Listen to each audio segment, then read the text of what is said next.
authorization, but this bill will in fact shrink that dramatically. The bill limits work authorization specifically to two classes of potential parole recipients: the spouses and minor children of active duty service members and certain Cuban family members of U.S. permanent residents. This bill specifically states anyone else who is granted parole may not accept employment. With this limitation, the bill bars a wide group of often highly skilled immigrants from being able to accept employment, applicants for adjustment of status. Because our legal immigration system has not been meaningfully updated in 30 years, some professionals with badly needed skills are unable to obtain non-immigrant or temporary visas because of arbitrary time or numerical limitations. However, some of these professionals can file green card applications, allowing them to obtain parole and work authorization to work in the United States. A great example of this is the Physician National Interest Waiver Program. Through this program, doctors can apply for green cards if they agree to work full-time in a medically unserved area for 5 years. While they can file the application before they start working, the green cards are only issued after Homeland Security verifies that the doctors completed their 5-year commitment. National Interest Waiver doctors without non-immigrant status must apply for parole and work authorization to complete their 5-year commitment. Because this bill, as it's currently written, does not allow parolees who are green card applicants to work, it would prevent some doctors from being able to access this program and provide desperately needed health care to the most underserved areas in the United States. And that's just one example. I'm sure this was an oversight in the drafting, but to correct this, my amendment would add green card applicants to the list of parolees who can accept employment. I can't see any reason why all of my colleagues would not support this simple, common sense fix. I urge you to help highly skilled professionals have the ability to continue to work in the United States, particularly after the example I gave, which is so urgent. And with that, I yield back. Gentleman yields back. Gentleman insists on his point of order. Point of order is withdrawn. Who seeks recognition?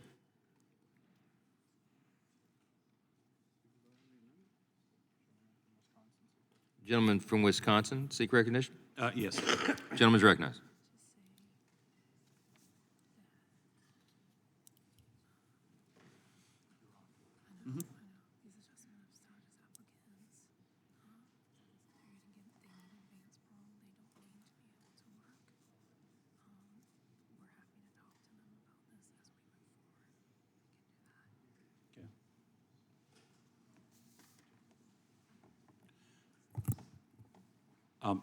Would the gentleman entertain a question? Of course.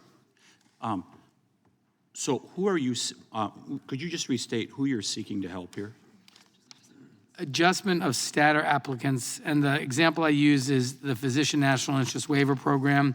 This is a program, again, for doctors who can apply for green cards if they agree to work full-time in a medically underserved area for 5 years.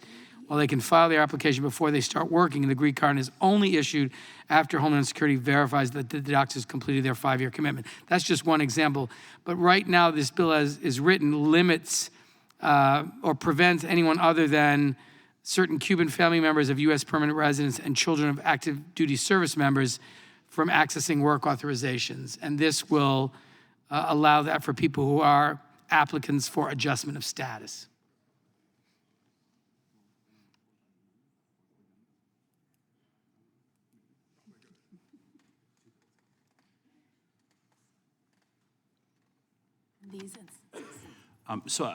I would just say in regards to this, we don't believe that this is necessary under this bill, but I'd be happy to talk to you offline here to see if we're missing something, but I believe that it is not necessary to do this under the bill under the underlying bill. If the gentleman yields, I'm not sure why you think it's not necessary, since the bill as it's currently written restricts people who are eligible for work authorizations to two categories: people who have a certain Cuban family members who are permanent U.S. residents, or children of active duty service members. It precludes people who are applicants for adjustment of status from getting a work authorization. It restricts parolees in those areas. So I think the language of the bill as drafted does in fact restrict parolees to those two categories. And all this amendment would do is, and I think this was an oversight, all this would do is just allow applicants for adjustment of status, for that example I used with the doctors, to be eligible for work authorization. So we're happy to talk to you about this offline and consider this. But at this time, I'm going to urge a no vote on this, but we will work on it offline, and I yield back to the chair. Gentleman yields back. Does anyone else seek recognition? If not, the question occurs on the amendment offered by the gentleman from Rhode Island. All those in favor say aye. Aye. All those opposed say no. In the opinion of the chair, the noes have it. The amendment is not agreed to. Roll call. A recorded vote is requested. The clerk will call the roll. Mr. Jordan? Mr. Jordan votes no. Mr. Issa? Mr. Issa votes no. Mr. Buck? Mr. Gates? Mr. Johnson of Louisiana? No. Mr. Johnson of Louisiana votes no. Mr. Biggs? No. Mr. Biggs votes no. Mr. McClintock? No. Mr. McClintock votes no. Mr. Tiffany? No. Mr. Tiffany votes no. Mr. Massey? Mr. Massey votes no. Mr. Roy? No. Mr. Roy votes no. Mr. Bishop? Ms. Sparts? Mr. Fitzgerald? Mr. Fitzgerald votes no. Mr. Bentz? Mr. Bentz votes no. Mr. Klein? Mr. Gooden? Mr. Gooden votes no. Mr. Van Drew? Mr. Van Drew votes no. Mr. Nels? No. Mr. Nels votes no. Mr. Moore? Mr. Moore votes no. Mr. Kiley? Mr. Kiley votes no. Ms. Hageman? Ms. Hageman votes no. Mr. Moran? Mr. Moran votes no. Ms. Lee? Ms. Lee votes no. Mr. Hunt? Mr. Hunt votes no. Mr. Fry? Mr. Fry votes no. Mr. Nadler? Aye. Mr. Nadler votes aye. Ms. Lofgren? Ms. Lofgren votes aye. Ms. Jackson Lee?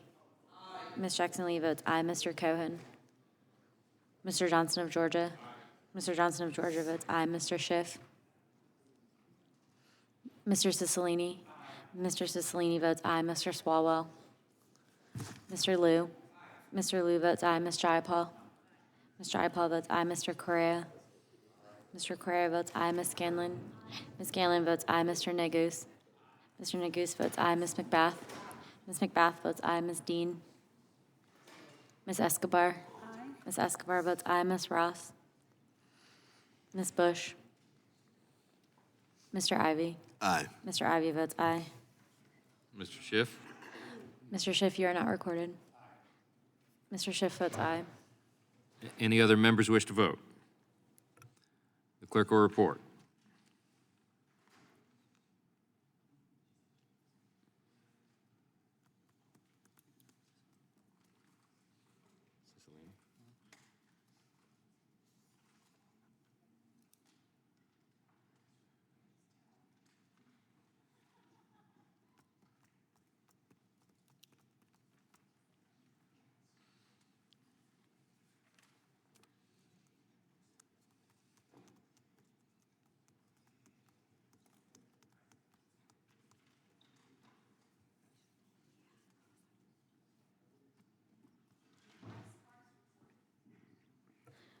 Ms. Sparts, you are not recorded. Ms. Sparts votes no. 14. Mr. Chair, there are 14 ayes and 21 noes. The noes have it. The amendment is not agreed to. Who seeks recognition? Gentleman from Rhode Island. Mr. Chairman, I have an amendment at the desk. Reserve a point of order. Point of order is reserved by Mr. McClintock. The clerk will report the amendment. Amendment to the amendment in the nature of a substitute offered by Mr. McClintock, offered by Mr. Cicilline. Without objection, the amendment will be considered as read, and the gentleman is recognized to explain his amendment. Thank you, Mr. Chairman.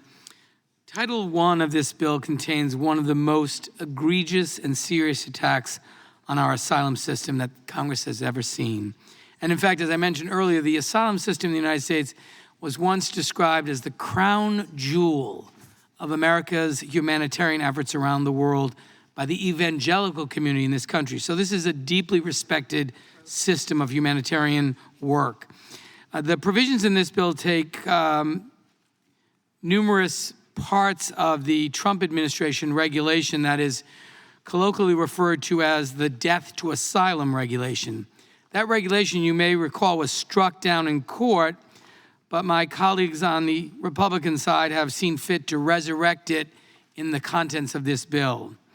My amendment would strike Title I from the bill. While this section is called the Asylum Reform and Border Protection Act, it doesn't reform our asylum system at all. It destroys it. This bill would, among other things, bar nearly everyone who transited through a third country to get to the United States, which would shut down asylum access to almost anyone who can't take a direct flight to, from their country of persecution. It also ends the right to asylum to anyone, including unaccompanied children, who crosses the border between ports of entry. Title I also massively expands the type of criminal conduct that can bar an individual from obtaining asylum and allows adjudicators to consider a broad range of evidence to determine the individual committed the crime. This includes facts not found by the criminal court or provided in the record of conviction. The bill also allows adjudicators to consider Interpol red notices as reliable evidence the applicant committed a crime. The inclusion of red notices as reliable evidence is particularly concerning as Russia and China abuse them to punish dissidents and Uyghurs. It's really kind of unbelievable that the majority would include in this legislation provisions that want to elevate red notices as reliable evidence given their known and widespread misuse. This bill also makes sweeping changes to the definition of various grounds of asylum, including particular social group and political opinion, which would bar many people who have legitimate protection claims from being able to attempt to obtain asylum. If Title I were to become law, we would no longer have a legitimate asylum system. I urge my colleagues to accept this amendment and really remove these really egregious provisions in this bill and restore America to the position of being proud of an asylum system that welcomes people fleeing war, famine, persecution, and other harms. And with that, Mr. Chairman, I yield back. Gentleman yields back. Chair recognizes myself in opposition to the amendment. Oh, point of order is withdrawn. Thank you. My friend from Rhode Island, Mr. Cicilline, has cited a number of times now how it apparently used to be an evangelical position. I think it still is. Okay. Well, I just want to make sure that people know that, you know. Okay, since I am one, and I don't think you profess to be, do you? An evangelical? No, I don't, but Okay, well, let me tell you what we really believe. Hold on, it's my time. Due in large part to our Judeo-Christian foundations and the deep religious heritage we enjoy in this country, America is the most benevolent nation in the history of the world, by far. It's not even close. But we cannot maintain our strength and generosity if we surrender our own safety and sovereignty. And preserving law and order and securing our borders should not be partisan issues. These are matters of common sense. And they are certainly responsibilities fully authorized by the Bible and expected of us by God. And if you want to get into that, I'll be happy to have a colloquy on the subject. But let me just say that providing refuge for individuals feeling persecution has been a central tenet of U.S. immigration law for decades. And the asylum process itself is a testament to our history as a beacon of hope and freedom and opportunity for millions around the world. But right now, the reality is, and the reason we're here, and the reason this provision is in the bill, and it's one I've been working on since I got here 7 years ago, is because the reality is stark and it is alarming. Because we've had drug cartels and activist judges and human smuggling operations and the open borders lobby and radical liberal administrations that have worked in tandem to undermine the integrity of this immigration system. And in the process, they've weakened the protections for those who are truly seeking a safe haven from persecution by forcing them into a years-long line in immigration court. And we all agree that the current asylum system is in desperate need of repair, and so this bill provides the necessary tools to fix it. Now, instead of proposing solutions to the real issues facing this system, our Democrat friends have resorted to their favorite talking point. You know, they call us who are proposing these bills, you know, racist and anti-immigrant and xenophobic and all that, but it's just the arguments are worn out. And far-left groups have leveled similar accusations anytime anyone proposes even the slightest speed bump to open borders, and that's the reality. The ACLU, for example, has repeatedly described even the Biden administration's toothless border enforcement efforts as illegal and promoting suffering. And it's just an unsustainable situation. Look, everybody can see this for themselves on the news. We see the videos. We see the people piled on top of trains. We see the rush to the borders, and it's not a sustainable situation. And even some of our friends on the other side have acknowledged this problem tonight. And so this first provision, the first 43 pages of the bill, is essential to fixing the problem. And suggesting that you want to amend it and strike it out is just absurd. Mr. Chairman? We are trying to, no, I'm not going to yield. You've talked a lot. We are We are here to solve the problem, and you are Is not. that the standard? If you talk a lot, you don't yield? And you are not. And you are Wow. not. I wanted to read you a biblical passage Okay, of the let's Bible. do that. Yes, I will yield to that. Please Thank do you. that. Thank goodness. You made reference to the biblical discussion. I want to read to you from Leviticus 19. yes, When bring a it. stranger resides within your land, yes. you shall not wrong him. The stranger who resides with you shall be to you as one of your citizens. You shall love him as yourself, for you were strangers in the land of Egypt. Right, right. And that's always the verse that is cited by our friends on the other side to suggest that we're somehow, being unchristian for doing this. But here's the thing. Here's what you don't understand. Anytime you're going to try to apply a Bible verse, you have to understand it in its context. And this passage is often cited out of context. You have to see to whom the order is given. That order is not given to the civil authorities and the government. That order is given to individuals, to the community, to people. And yes, we're all called. Hey, we are. But you're trying to pass a law to make the civil authorities, the civil government do this, and that is not an order that is given to the civil government. That is a command given to people, individuals, and families. All of us on this side subscribe to that ideology. We do reach out to the sojourner, but it is not the job of the federal government to do it. And anytime somebody cites this out of order, they need to also know, and I'm glad I got 30 seconds, and maybe somebody will yield me some more, because we could do this all day. But if you read the Bible in its appropriate context, you know that the Bible speaks favorably and consistently about distinct nations of people, about borders and walls that are built to guard and secure people, property, and jurisdictions. In Nehemiah in the Old Testament, he heroically led the Jewish remnant to rebuild the walls of Jerusalem after enemies had destroyed them and burned them with fire, and God anointed that noble work because he knew that a nation is not a nation unless it has a sovereign border, unless it has a wall to protect itself, and that's what we're doing. We don't build walls because we hate the people on the outside. We build walls because we love the people on the inside, and that is a Christian admonition that we follow, and we do it with all our heart. And so it's offensive to me for people who don't read the Bible to cite it out of context and tell me that I'm not following it. And I'll have this conversation all night long, and I'm out of time, unfortunately. Who seeks recognition? Mr. Chairman, Yes. I seek recognition. Gentleman's recognized. You are not taking the Bible in proper context. Oh. When Nehemiah led the Jews back to Jerusalem, it was still part of the Persian Empire. So the walls were open to everybody in the Persian Empire. So it was open, not closed. No? Yes. Will the gentleman yield? I will yield. Okay, that's not right. So David was a cupbearer. Nehemiah was a cupbearer of the king. He was in Babylon at the time. He had the king's favor, and he went back, and he saw that the walls were smoldered. The walls of Jerusalem, the great city of David, that the walls were broken down and burned with fire, and it broke his heart. And so he called upon all the people, all the Israelites, and he said, "Come, let us rebuild the wall. We will no longer be in shame." Reclaiming my time. Yes, unfortunately. That was all possible because the Persian Empire had defeated the Babylonian Empire, which had destroyed Jerusalem in the first place. And the Persian king, Cyrus the Great, asked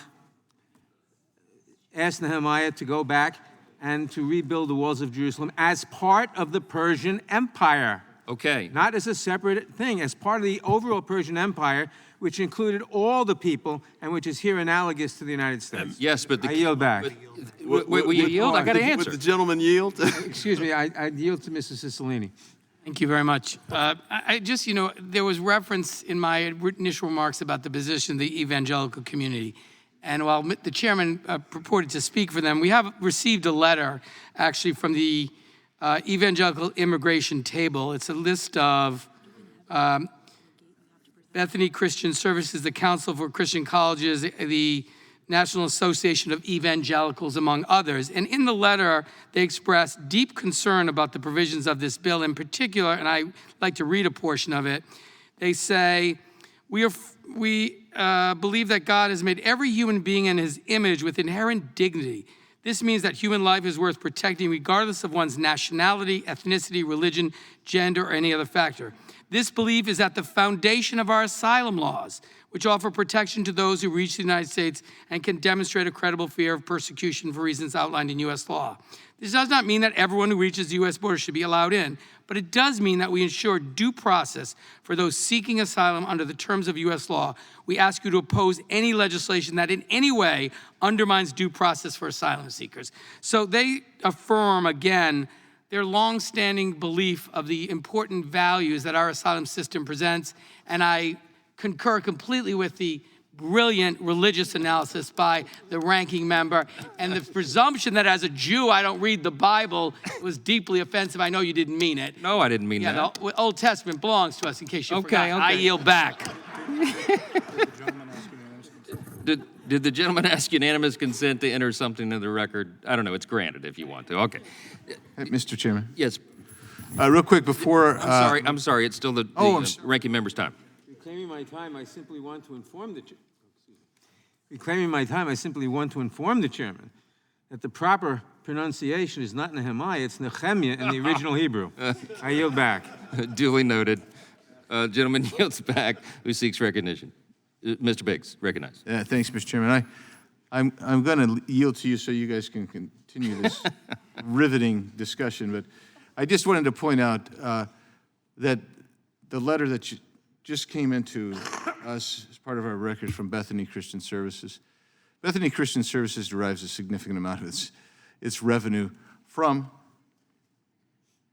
us and the United Nations. Mm-hmm. This is the way it is, because they make money. They make money on the illegal human trade.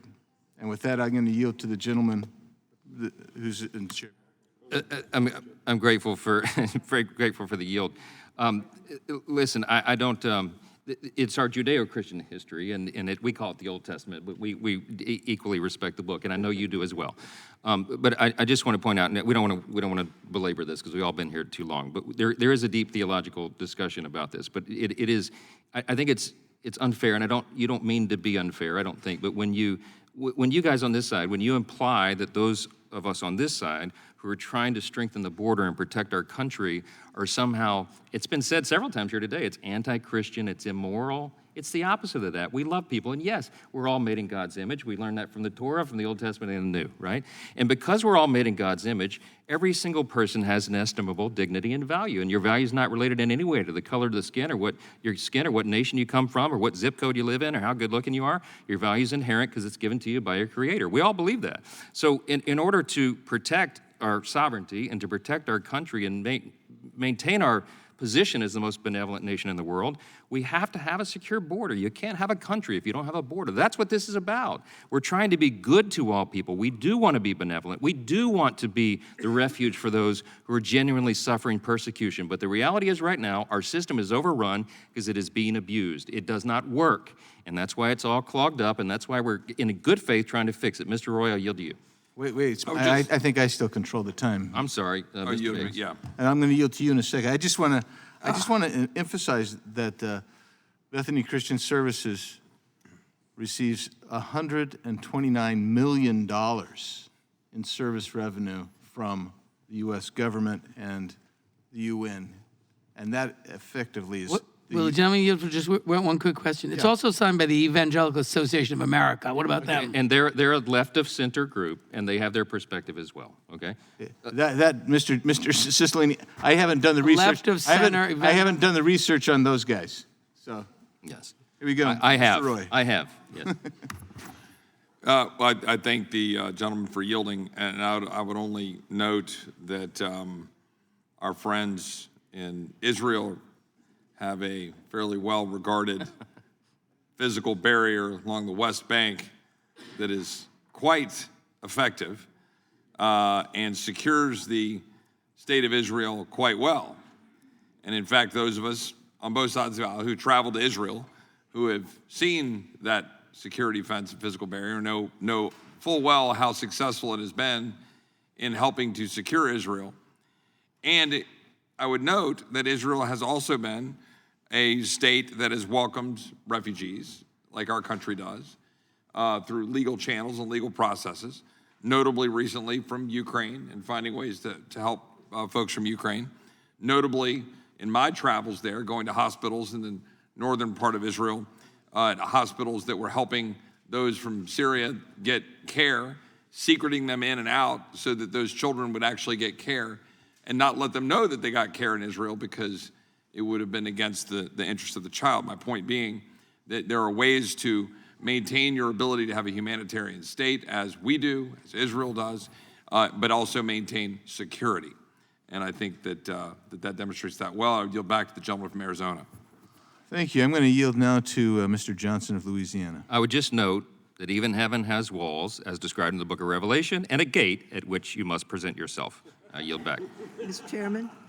Mr. Chairman? Hey, thank you. And if everybody promises we're going to move along, then I'm willing to yield the rest of my time. Just Yeah, yield to me okay, so I won't have. Mr. Cicilline, I'll yield some time to you. Thank you. I just want to make, just so it's clear, in addition to defending Bethany Christian Services, which I think does really important work, the letter is also signed by the Council for Christian Colleges and Universities. I don't think you want to criticize them. And maybe most importantly, the Southern Baptist Convention. Yeah, I'm one of those, and I work for a Christian college. Evangelical groups and the National Association of Evangelicals. So, in fairness, this is a group Okay, of I'm very going to reclaim and give evangelicals. 4 seconds to the chair if he wants it, and then Yeah, I'm done. I am a Southern Baptist, used to be a trustee, and I work for a Christian college. So everybody can agree to disagree. Gentleman's out of time. Who else seeks recognition? All right. The question occurs on the amendment offered by the gentleman from Rhode Island. All those in favor say aye. Aye. All those opposed say no. In the opinion of the chair, the noes have it. The amendment is not agreed to. Recorded vote is requested. The clerk will call the roll. Mr. Jordan? Mr. Jordan votes no. Mr. Issa? Mr. Issa votes no. Mr. Buck? Mr. Gates? Mr. Gates votes no. Mr. Johnson of Louisiana? No. Mr. Johnson of Louisiana votes no. Mr. Biggs? Mr. Biggs votes no. Mr. McClintock? Mr. McClintock votes no. Mr. Tiffany? No. Mr. Tiffany votes no. Mr. Massey? No. Mr. Massey votes no. Mr. Roy? Mr. Roy votes no. Mr. Bishop? Ms. Sparts? Mr. Fitzgerald? Mr. Fitzgerald votes no. Mr. Benz? Mr. Benz votes no. Mr. Klein? Mr. Klein votes no. Mr. Gooden? Mr. Gooden votes no. Mr. Van Drew? No. Mr. Van Drew votes no. Mr. Nels? No. Mr. Nels votes no. Mr. Moore? Mr. Moore? Mr. Moore votes no. Mr. Kiley? Mr. Kiley votes no. Ms. Hageman? Ms. Hageman votes no. Mr. Moran? Mr. Moran votes no. Ms. Lee? Ms. Lee votes no. Mr. Hunt? Mr. Hunt votes no. Mr. Fry? Mr. Fry votes no. Mr. Nadler? Aye. Mr. Nadler votes aye. Ms. Lofgren? Aye. Ms. Lofgren votes aye. Ms. Jackson Lee? Ms. Jackson Lee votes aye. Mr. Cohen? Mr. Johnson of Georgia? Mr. Johnson of Georgia votes aye. Mr. Schiff? Mr. Schiff votes aye. Mr. Cicilline?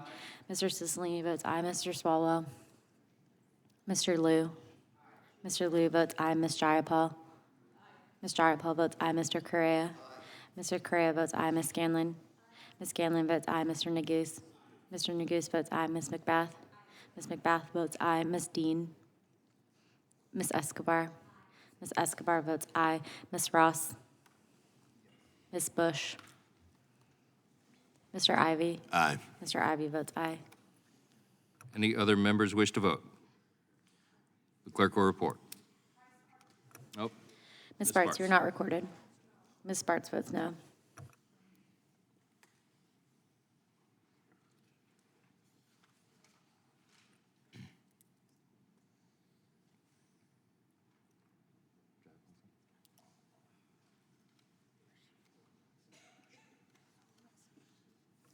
Mr. Chairman, there are 14 ayes and 23 noes. The noes have it. The amendment is not agreed to. Who seeks recognition? Ms. Jayapal. Mr. Chairman, I have an amendment at the desk. The clerk will report the amendment. Reserve a point of order. Point of order reserved by Mr. McClintock. Amendment to the amendment in the nature of a substitute. Without objection, the amendment will be considered as read. The gentlewoman is recognized to explain her amendment. Thank you, Mr. Chairman. My amendment is simple. It would delay the effective date of Title III until all families separated by the Trump administration's cruel family separation policy are reunited. In 2018, Mr. Chairman, The committee be in order. Thank you. In 2018, my colleagues and I watched in horror as news leaked of the Trump administration's cruel and deliberate family separation policy.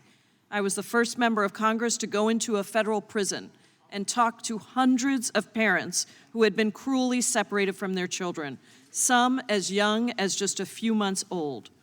I will never forget their stories of agony as they heard their children crying for them in another room but were unable to go to them. Many not knowing for weeks or even months where their children were, going to the bathroom and finding their children taken, forcibly separated from them when they returned. Immigration agents told them, "Your families don't exist anymore," and told the children that their parents had abandoned them.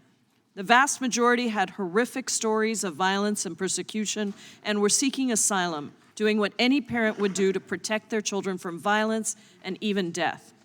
And yet, with Republicans in the majority at that time, not a single hearing was held to hold the Trump administration accountable. In fact, I remember very clearly raising the issue right here in this committee room. I was sitting about where Ms. Escobar is during a hearing on something completely different and demanding that Trump and his cruel policy be brought to an end. But even as outrage across the country kept rising, even as former Republican First Lady Laura Bush, even Senator Lindsey Graham, big majorities of Republicans and Democrats and independents across the country expressed outrage and shame at this policy, Republicans in Congress did nothing. Nothing. Not a single hearing. And finally, the outrage grew so enormous that former President Trump was shamed into ending the policy 6 weeks after it began. However, even during that short time, nearly 4,000 families were separated, causing untold damage to these parents and children for years to come. When Democrats took the majority in 2019, we immediately launched investigations and we held multiple oversight hearings. This committee even published a 400-page report detailing our oversight efforts and providing a complete narrative of the inhumane family separation policy in the administration's own words. The investigation revealed that the Trump administration's family separation policy lasted far longer than is commonly known and was marked by reckless incompetence and intentional cruelty. Cruelty. Worse still, the previous administration's officials knew that the government lacked the capacity to track separated family members, and they moved forward with separations anyway. This cruel, zero humanity policy impacted both citizens and immigrants alike. Just last week, the New York Times revealed that as many as 1,000 U.S. citizen children were separated from their parents as part of this policy. Due to the prior administration's willful incompetence, efforts to reunify separated immigrant and U.S. citizen children continue to this day. On February 2nd, 2021, President Biden established the Interagency Task Force on the Reunification of Families to continue this critical work. And under the leadership of Secretary Mayorkas, the task force has worked tirelessly to identify the remaining separated children, to facilitate their reunification with their families, provide needed support services to reunified families, and to prevent future family separations. The task force has now reunited more than 600 children who were separated from their families under the prior administration's zero humanity policy. However, nearly 5 years after this cruel and unthinkable policy, today 998 children still remain separated from their parents. And these families and children, including thousands more who have been reunited, continue to grapple with the trauma that the Trump administration inflicted on them. I will never forget meeting with a mother who had just been reunited with her young daughter. And the mom said their relationship would never be the same again because border agents lied to her daughter, telling her that her mother had given her up. I will never forget these stories and these voices, and before we launch into another short-sighted and needlessly cruel crackdown on immigrants in the name of border security, we should make sure that the survivors of one of the most devastating and disgusting policies of the prior administration are made whole.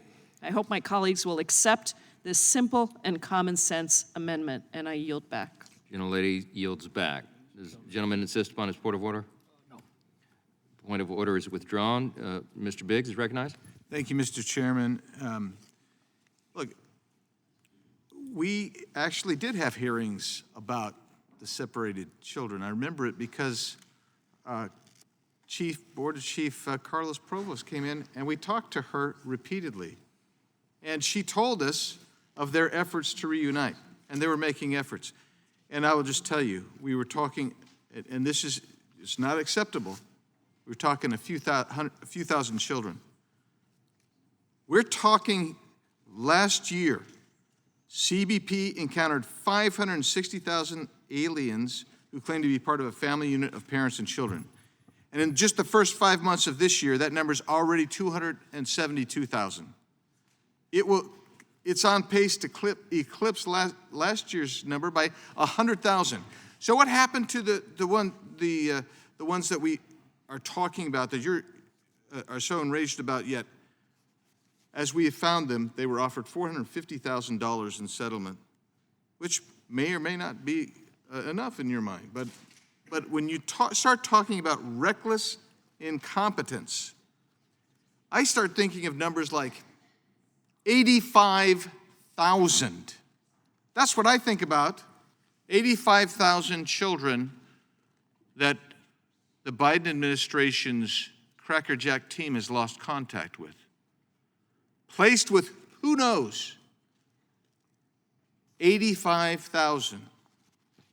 When I think of intentional cruelty, I think of a border policy that suggests that and has turned over our border to the cartels, where when I've been down to the Rio Grande and I've talked to CBP agents, and they tell me that the real number of deaths is not fully representative of the deaths that have occurred. Well, why is that? Because they don't count the numbers that the Mexican federales pull out of the river. They don't include those in our numbers. Because of the Biden administration's open borders policies and the Flores settlement, those aliens are, the aliens that I've talked about, these record numbers of aliens are generally released. But they're separated. So what we do is, this bill, what it does is it actually keeps families united. The absurdity of the Flores decision is apparent. The practical effect of Flores is that aliens who enter the U.S. with children must be released as a unit, or the adults must be detained, which would lead to effective abandonment of the minor. And so that's a huge loophole. So we suggest they should stay together. And why is that? Well, I think of the time down in Yuma. I was talking to the CBP agent who found this. They had found a young child who was being recirculated and rented out over and over again by the cartels, who was in this situation. They tracked that, and they found that out because just by sheer happenstance, they discovered in South Carolina, in Charleston, hundreds of illegal aliens being released that were going to the same address. And they wonder, how can that be? They go and they find this poor 12-year-old girl. She was ordered and compelled by this cartel member to take care of these smaller children. I believe they were ages 5 and 7. I think Representative Gates was with me when we saw this. And they were renting them out. This underlying bill prevents that. This is not a good amendment. I'm going to yield now to the gentleman from Florida, Mr. Gates. I was astonished to hear the gentleman from Arizona say that the number is now $450,000 that the Biden administration is paying to illegal aliens. Now, the only circumstance in which illegal aliens should see their net worth rising by $450,000 is if they're given an original Hunter Biden painting on their way to being deported. That would be the only acceptable reason. Otherwise, it's a bad deal for taxpayers. I yield back to the gentleman. Yield back. Gentleman yields back. Does anyone else seek recognition? If not, The question occurs on the amendment offered by the gentlewoman from Washington. All those in favor say aye. Those opposed say no. No. In the opinion of the chair, the noes have it. The amendment is not agreed to. Recorded vote is requested. The clerk will call the roll. Mr. Jordan. Mr. Jordan votes no. Mr. Isa. Mr. Isa votes no. Mr. Buck. Mr. Gates. Mr. Gates votes no. Mr. Johnson of Louisiana. No. Mr. Johnson of Louisiana votes no. Mr. Biggs. Mr. Biggs votes no. Mr. McClintock. Mr. McClintock votes no. Mr. Tiffany. No. Mr. Tiffany votes no. Mr. Massey. Mr. Massey votes no. Mr. Roy. Mr. Roy votes no. Mr. Bishop. Ms. Sparts. Ms. Sparts votes no. Mr. Fitzgerald. Mr. Fitzgerald votes no. Mr. Benz. Mr. Benz votes no. Mr. Klein. Mr. Klein votes no. Mr. Gooden. Mr. Gooden votes no. Mr. Van Drew. Mr. Van Drew votes no. Mr. Nels. Mr. Nels votes no. Mr. Moore. Mr. Moore votes no. Mr. Kiley. Mr. Kiley votes no. Ms. Hageman. Ms. Hageman votes no. Mr. Moran. Mr. Moran votes no. Ms. Lee. Ms. Lee votes no. Mr. Hunt. Mr. Hunt votes no. Mr. Fry. Mr. Fry votes no. Mr. Nadler. Aye. Mr. Nadler votes aye. Ms. Lofgren. Ms. Lofgren votes aye. Ms. Jackson Lee. Ms. Jackson Lee votes aye. Mr. Cohen. Mr. Johnson of Georgia.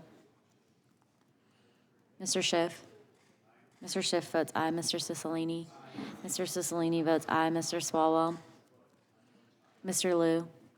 Mr. Liu votes aye. Ms. Jayapal. Ms. Jayapal votes aye. Mr. Correa. Mr. Correa votes aye. Ms. Scanlon. Ms. Scanlon votes aye. Mr. Neguse. Mr. Neguse votes aye. Ms. McBath.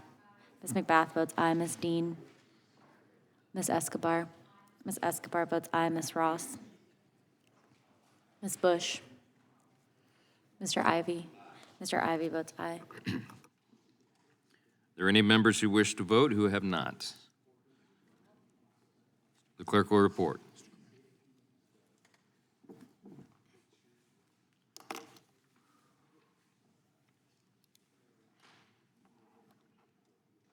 Mr. Chairman, there are 13 ayes and 23 noes.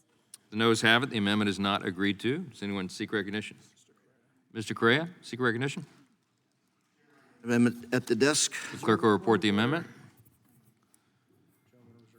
Gentleman reserves a point of order. Ms. McClintock? Substitute to the amendment in the nature of a substitute. Without offered objection, the by- amendment be considered as read. The gentleman is recognized to explain his amendment. Thank you, Mr. Chairman. This amendment deals with a group of model immigrants that all of us should be proud to have as our neighbors. I'm talking about immigrants that are either employed or studying, pay taxes, follow and obey all laws, essentially model members of our society. Some are police officers, others are sheriffs, some are firefighters, others are soldiers serving in our military, others are essential workers, nurses, et cetera, et cetera. My amendment is a simple one. It would strike the text of the bill, the complete text of the bill, and replace it with the Bipartisan DREAM Act passed the last House, better known as H.R. 6, supported by 9 Republicans. It would provide vital protections for more than 3.4 million immigrants, many who have spent their total life in the United States. Americans, including the majority of conservative voters, support a pathway to citizenship for dreamers. And 71% of Americans, including 58% of Republican voters, are for protecting and providing a pathway to lawful permanent residence status for dreamers. Heard earlier today some of my colleagues on the other side of the aisle talking about the fact that we need to take care of those here already in the country. Well, ladies and gentlemen, these are productive members of our society, working hard, obeying the laws. And if there's any group that has earned the opportunity to earn a pathway to citizenship, it's our dreamers. Yeah, good point, thank you. Gentleman yields back. Does the gentleman insist on his point of order? I do, Mr. Chairman. Gentleman is recognized. The gentleman's amendment would introduce materials beyond the scope and purpose of the bill before us, as much as I would like to debate it, and therefore it violates House Rule 16, Clause 7. Does the gentleman yield back? Yes. Does the sponsor of the amendment wish to be heard on the point of order? Yes, Mr. Chair. Gentleman's recognized. Simply, this is about immigration reform. This is essentially in line with the main text of this legislation, the amendment that is now being proposed. I am prepared to rule the gentleman's amendment does not satisfy the subject matter and fundamental purpose tests, and therefore it is not germane and is out of order. Who seeks recognition? Gentleman from Maryland is recognized. I have an amendment at the desk. I reserve a point of order. Point of order is reserved, and the clerk will report the amendment.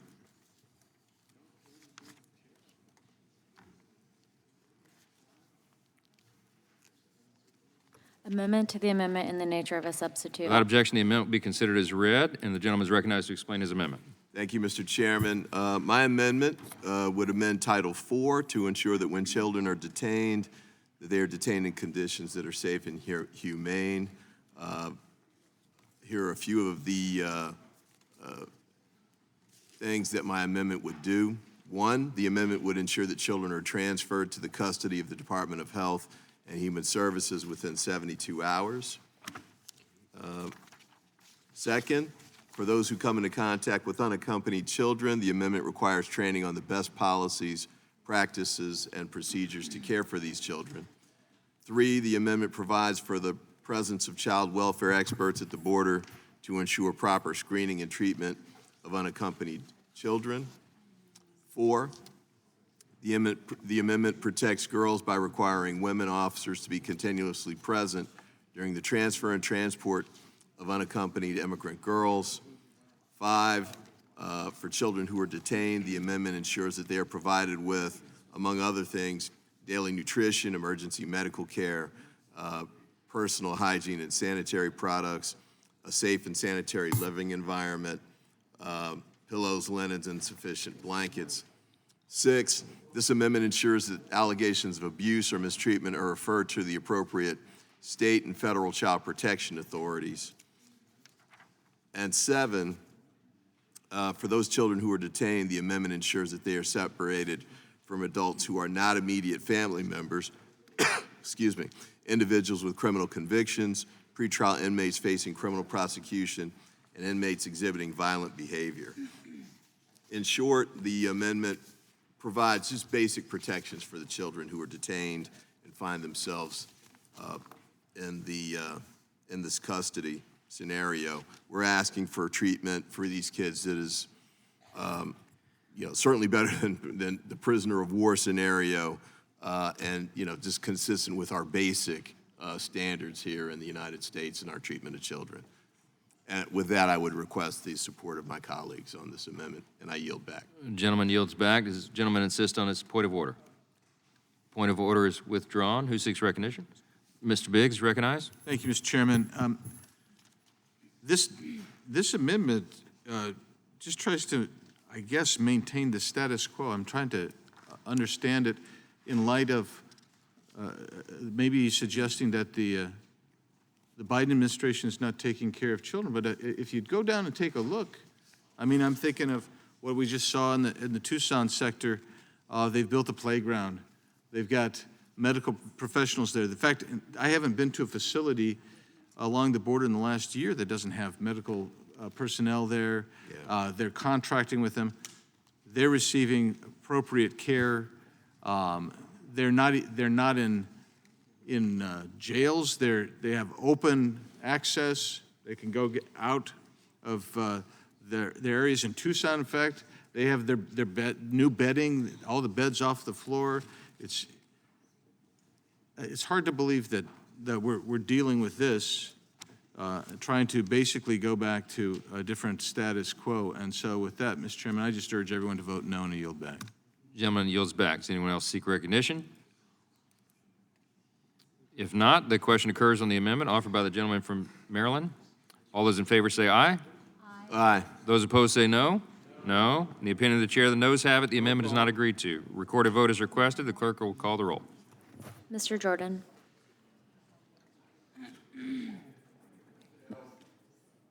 Mr. Issa. Mr. Issa votes no. Mr. Buck. Mr. Gates. Mr. Gates. Mr. Gates votes no. Mr. Johnson of Louisiana? No. Mr. Johnson of Louisiana votes no. Mr. Biggs? Mr. Biggs votes no. Mr. McClintock? Mr. McClintock votes no. Mr. Tiffany? Mr. Massey? Mr. Massey votes no. Mr. Roy? Mr. Roy votes no. Mr. Bishop? Ms. Sparts? Ms. Sparts votes no. Mr. Fitzgerald? Mr. Fitzgerald votes no. Mr. Bentz? Mr. Bentz votes no. Mr. Klein? Mr. Klein votes no. Mr. Gooden?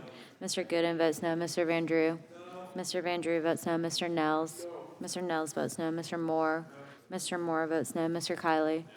Mr. Kiley votes no. Ms. Hageman? Ms. Hageman votes no. Mr. Moran? Mr. Moran votes no. Ms. Lee? Ms. Lee votes no. Mr. Hunt? Mr. Hunt votes no. Mr. Fry? Mr. Fry?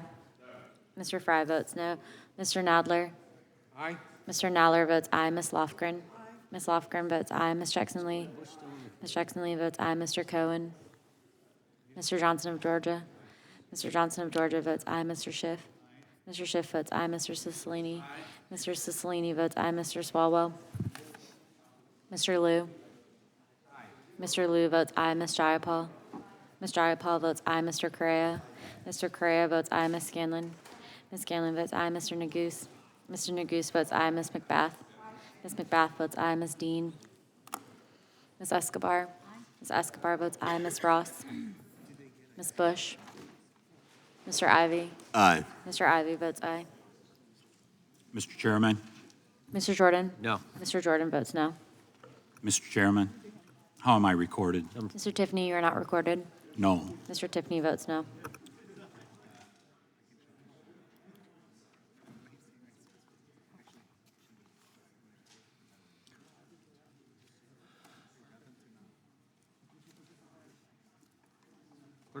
Clerk will report. Mr. Chairman, there are 14 ayes and 23 noes. The amendment is not agreed upon. We done? Gentlelady from Texas.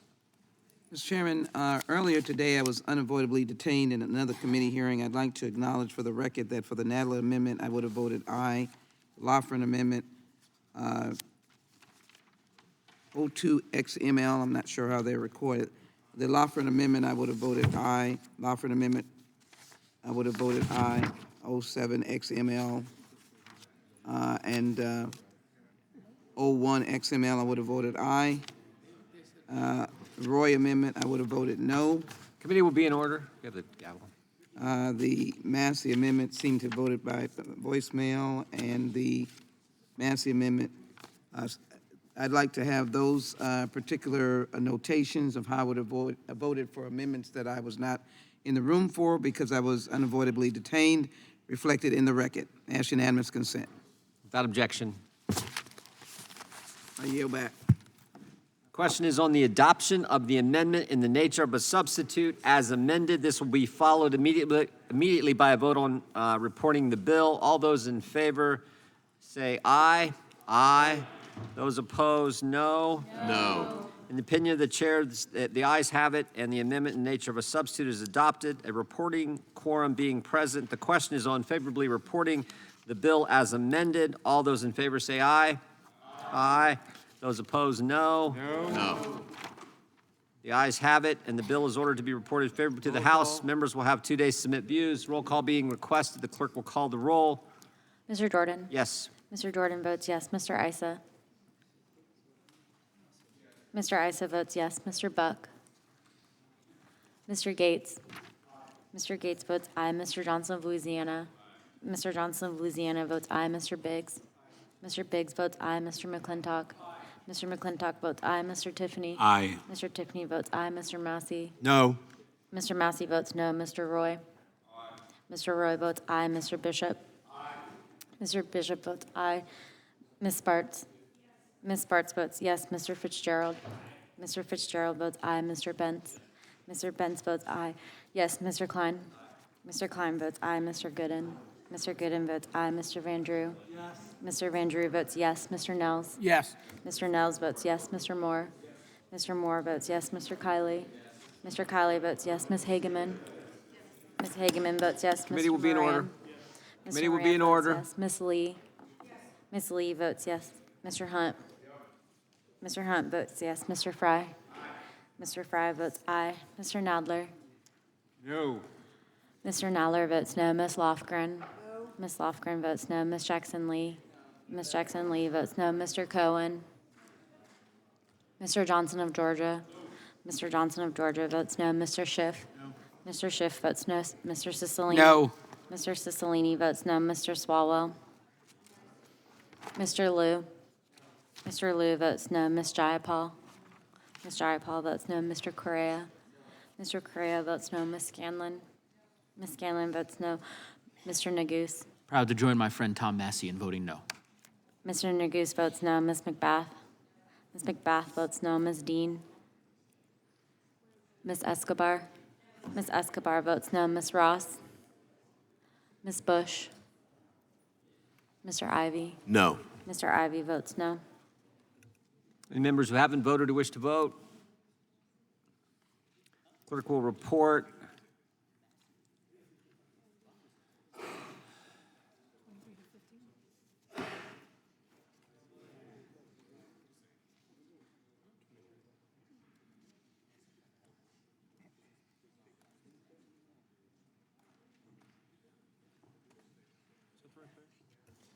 Mr. Chairman, there are 23 ayes and 15 noes. The ayes have it, and the bill is ordered to be reported favorably to the House. Members will have 2 days to submit views. Without objection, the bill will be reported as a single amendment in the nature of a substitute, incorporating all the adopted amendments, and staff is authorized to make technical and conforming changes. I want to thank all the members for the work on that bill, but pursuant to notice, I call up HJ Resolution 44 for purposes of markup and move that the committee report it favorably to the House. The clerk will report the resolution. HJ Res 44, providing for congressional disapproval under Chapter 8 of Title 5. Without objection, the resolution will be considered as read and open for amendment at any point. The chair recognizes himself for an opening statement.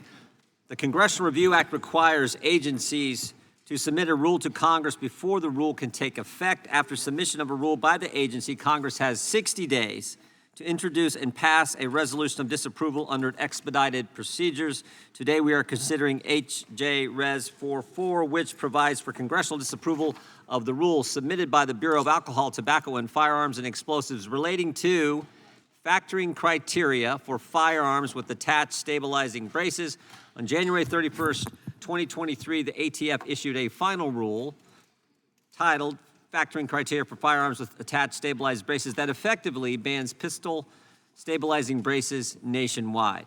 That rule redefined a firearm with an attached stabilizing brace as a short-barreled rifle subject to the regulation under the Gun Control Act of 1968 and the National Firearms Act of 1934. The rule directly contradicts the prior 2012 determination made during the Obama administration on which law-abiding firearm owners relied on for a decade, that a firearm equipped with a stabilizing brace would not be subject to the National Firearms Act's controls. The rule will require the owners of roughly 40 million firearms with stabilizing braces in circulation to obtain a special registration, surrender, or destroy their brace by the compliance date or face criminal penalties as a result of this regulatory change. It actually make them a felon if they don't do that. This isn't a law that Congress passed or a ruling from a judge. Rather, it is a decision from an unnamed and unaccountable bureaucrat to turn law-abiding Americans into felons with the stroke of a pen. As the duly elected representatives of our constituents, we cannot sit idly by and allow executive branch bureaucrats to make law that impacts millions of Americans. This rule usurps the legislative power of this body. I urge my colleagues to support the resolution and recognize the ranking member now for his opening statement. Thank you, Mr. Chairman. Mr. Chairman, gun violence continues to take the lives of more than 100 Americans every single day. It changes how safe we feel in our schools and in our houses of worship. It reduces vibrant cities to somber headlines. It takes our loved ones, old and young, and leaves us with another anniversary of lives cut short and a community forever changed. 3 weeks ago, 6 more people, including 3 children, were killed in a mass shooting at a school in Nashville. It was the 19th school shooting just this year. 3 weeks ago, 3 more families woke up without the child that they took to school the day before. 6 more families face the unthinkable, that their son, their daughter, their parent, their husband, their wife, or their sibling are one of the 100 Americans we lose every day to gun violence. And Mr. Chairman, the United States is the only nation on the face of the earth which has these systematic mass shootings. And 3 weeks ago, the majority had planned to mark up this very legislation, a bill to make stabilizing braces widely available without a background check, even though they'd already been used in mass shootings in Dayton, Boulder, and Colorado Springs. When it was revealed that the shooter in Nashville also used the gun with a stabilizing brace, the Republicans canceled the markup. Until now. Today, the majority has decided that enough time has passed and 6 lives were lost in yet another mass shooting with a stabilizing brace. Perhaps they think that we have forgotten the lives lost in that terrible tragedy. But we will never forget them, or the countless others who lose their lives to gun violence every day. Today, rather than stand up against gun violence, the majority has called this markup so that they can yet again stand with the gun industry. Rather than support the law enforcement officers who are on the front lines of protecting our communities, the majority is attempting to weaken law enforcement by rolling back a rule created by the Bureau of Alcohol, Tobacco, Firearms, and Explosives meant to protect us from dangerous weapons. ATF is the law enforcement agency tasked with keeping guns out of the wrong hands and keeping our gun laws in line with congressional intent through rulemaking. In 1934, Congress passed the National Firearms Act, creating additional requirements to own certain especially dangerous firearms like short-barreled rifles, which were widely used by violent criminals. Congress included short-barreled rifles because they combine the firepower of a rifle with the concealability of a smaller gun. But in recent years, the gun industry discovered a way to circumvent the restrictions of the National Firearms Act by selling stabilizing braces, an accessory that allows a pistol to be fired from the shoulder, turning it into a deadly yet concealable short-barreled rifle. In 2020, under the Trump administration, the ATF concluded that stabilizing braces were being widely used to create short-barreled rifles and to publish guidance regarding their use. But House Republicans cried foul. Just 4 days after the guidance was published, 90 House Republicans sent a letter to ATF and DOJ expressing their opposition. And just a few days later, the guidance was withdrawn. A few months later, under the Biden administration, the ATF revived its efforts to regulate stabilizing braces, and it published the final rule in January to ensure that our laws stay in line with the intent of Congress dating all the way back to 1934, when Congress decided that deadly, concealable short-barreled rifles should be subject to heightened regulation. But Republicans will stop at nothing to block the ATF from taking this simple life-saving measure. Mass shooters used guns with stabilizing braces to kill 9 people outside a bar in Dayton in 2019, to kill 10 people, including a responding police officer, at a grocery store in Boulder in 2021, to kill 5 people in an LGBTQ nightclub in Colorado Springs in 2022, and to kill 6 people at a school in Nashville just 3 weeks ago. How many more people have to die before Republicans acknowledge that these weapons are a favorite of mass shooters for their ability to make a gun both deadly and concealable? How many more people have to die before Republicans will value the lives of our children over the profits of the gun industry? Last Congress, Democrats put forth a range of solutions to prevent gun violence, to support law enforcement, and to solve violent crimes. But our colleagues across the aisle continue to push for unfettered access to every firearm and accessory imaginable. As Republicans continue to seek freedom from gun regulation, we will continue to see communities free from gun violence. I urge my colleagues to oppose this dangerous legislation, and I yield back the balance of my time. Thank the gentleman. Who seeks gentleman from Kentucky is recognized. Mr. Massey.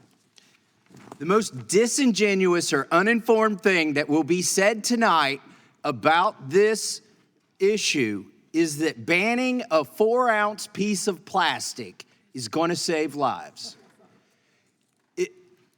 It will not save a single life. So let's not say that. You're not even, this doesn't ban a gun, this ATF rule. It bans a piece of plastic that goes on a gun. It looks similar to something that won't be banned, which is a collapsible stock. There will be 100 million collapsible stocks still legally obtainable in this country. But this isn't a collapsible stock. It just happens to look like one. It was designed for pistols for people who have disabilities so that they can stabilize a pistol and shoot it from their wrist. And let's be clear, the other side of the aisle had 2 years when they controlled the House, the Senate, and the White House. They could have made a law against this particular plastic accessory, but they chose not to. Instead, this is a ruling from the ATF, a ruling that in just a few weeks is going to create tens of millions of felons who have no idea that they're going to be felons. And there will be prosecutions. And these people followed the law when they purchased these items. The law that they could go look up and read, a law that the ATF interpreted for them, sent letters to the manufacturers and the purchasers of these things, and said that these plastic accessories are legal. Under our technical interpretation of what this plastic accessory does, it is legal to buy, it is legal to sell, it is legal to transfer. In fact, nobody even needed a license. It's a plastic accessory. This thing can't shoot a bullet. It doesn't function like a gun. It is a plastic accessory. Is it a bump stock? I'm glad you asked this question, Mr. Gates. It is not a bump stock. It does not simulate or accelerate rapid fire of a firearm. In fact, it makes a pistol less concealable. A pistol regularly wouldn't have this thing on it. It is something you add to a pistol that makes it less concealable.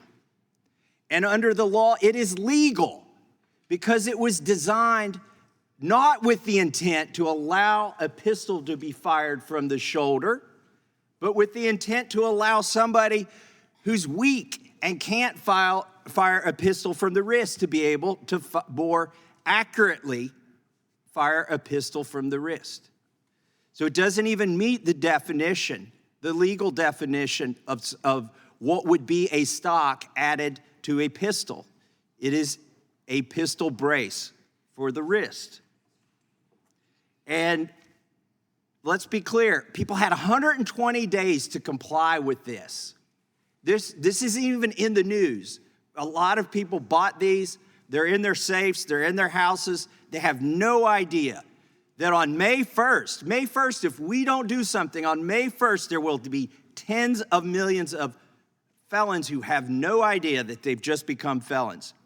But the ATF did something like this in 1994. They reclassified what was called the Striker 12 shotgun, street sweeper. They changed it to a destructive device. There were only a few thousand of these guns. They gave people 7 years to register these guns. Those were guns, by the way, not plastic accessories. And they gave them 7 years to do this. By the way, the bump stock ban, there were probably 500,000 of those in existence. Something similar happened with those. How many of those do you think have been registered? About 500. About 500. Because a lot of people don't even know that they are felons in possession of that at this point. Because of a rule, not because of a law, because of a rule. Yes, the ATF accepted comment, but they really didn't do much about the comment or the concerns. And what this boils down to is, what was your intent when you purchased this plastic accessory? They're trying to impart crime based on intent, and that's what this rule does. This rule is flawed. This rule would create millions of felons. We need to stop this rule.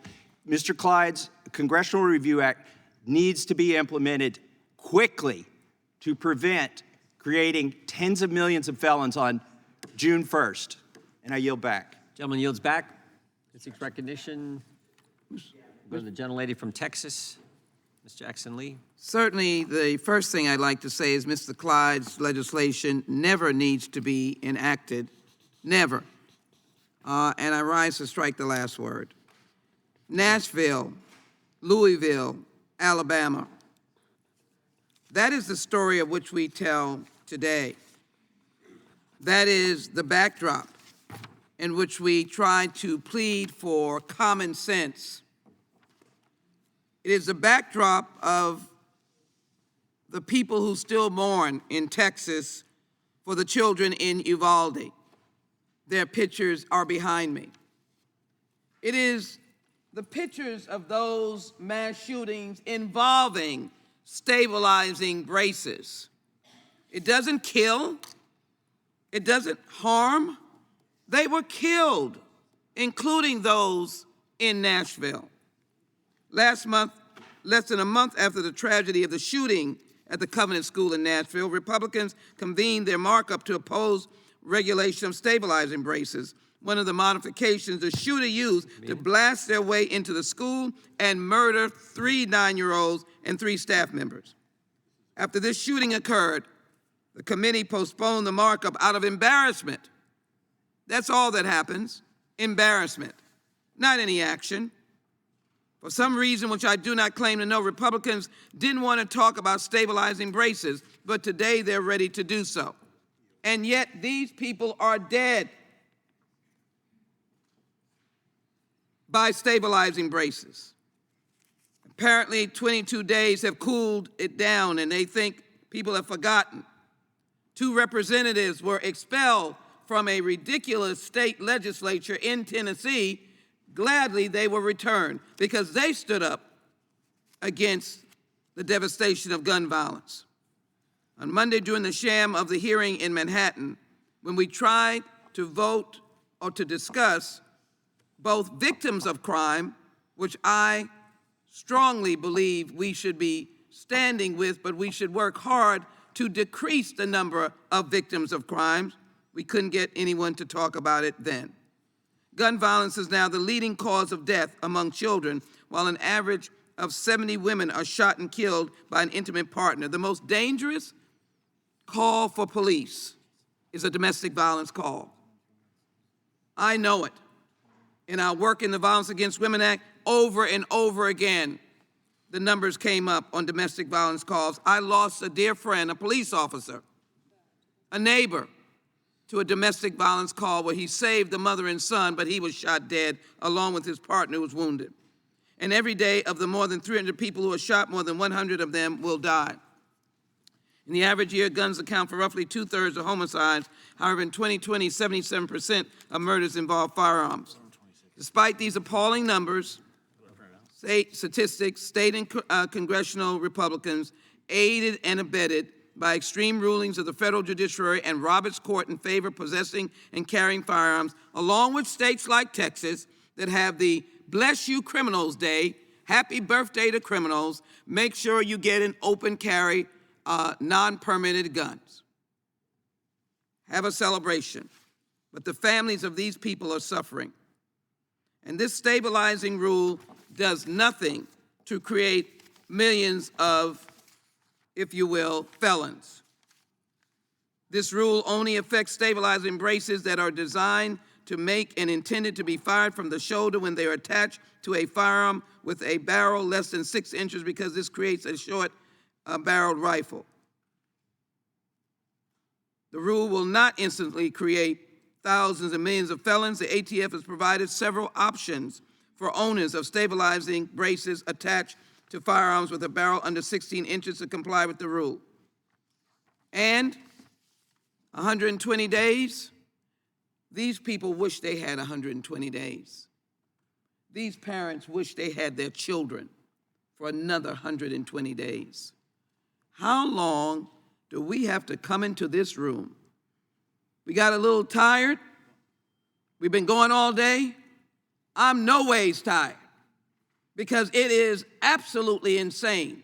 We govern this nation. We are the people's representatives. And the people of the United States have said they wanted a ban on assault weapons. And I'll tell you, if you ask the man on the street about whether or not he cares a heck about a brace, a stabilizing brace, first he'll say, what is it? Then when I tell him it killed all these people, he will say, and you haven't done anything yet. Gentlelady's time is My colleagues, Gentlelady's I time hope has that you will expired. vote against this legislation to save lives. I thank the gentleman for his graciousness. I only ask him to lead the fight to Gentlelady's time has end expired. gun carnage. Gentleman from California is I yield back. recognized. I thank the chairman. I move to strike the last word. Gentleman's recognized.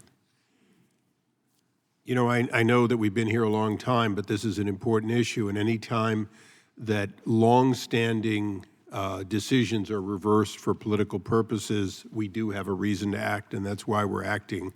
I'd yield to the gentleman from Kentucky. I thank the gentleman from California. Let me repeat this. When I said it at first, I didn't know how often it would be repeated by the other side of the aisle, but the most disingenuous or uninformed thing that will be said tonight in this debate is that banning a 4-ounce piece of plastic is going to save lives. And it's been said that, well, you can just register this piece of plastic with the existing firearm as a short-barreled rifle. Well, do you think registration is going to stop these crimes? All of the crimes that have been mentioned tonight were committed by people who could legally register these things anyway. The registration, they pass background checks. The registration is not going to save lives. But what it will do, because millions of people don't know that by June 1st, they have to be registered, it will create felons. Don't tell me on the other side of the aisle there won't be at least 10 million felons who could be convicted on June 1st, because there will be. And by the way, it said, oh, just register it as a short-barreled rifle. Guess what? 26% of Americans live in a state where you can't own a short-barreled rifle. So the ATF has proposed a solution for 26% of Americans that's actually illegal in their own state by reclassifying a firearm with this 4-ounce piece of plastic on it as something that has to be registered as if it was a machine gun, as if it were a silencer. You can't even fire a bullet.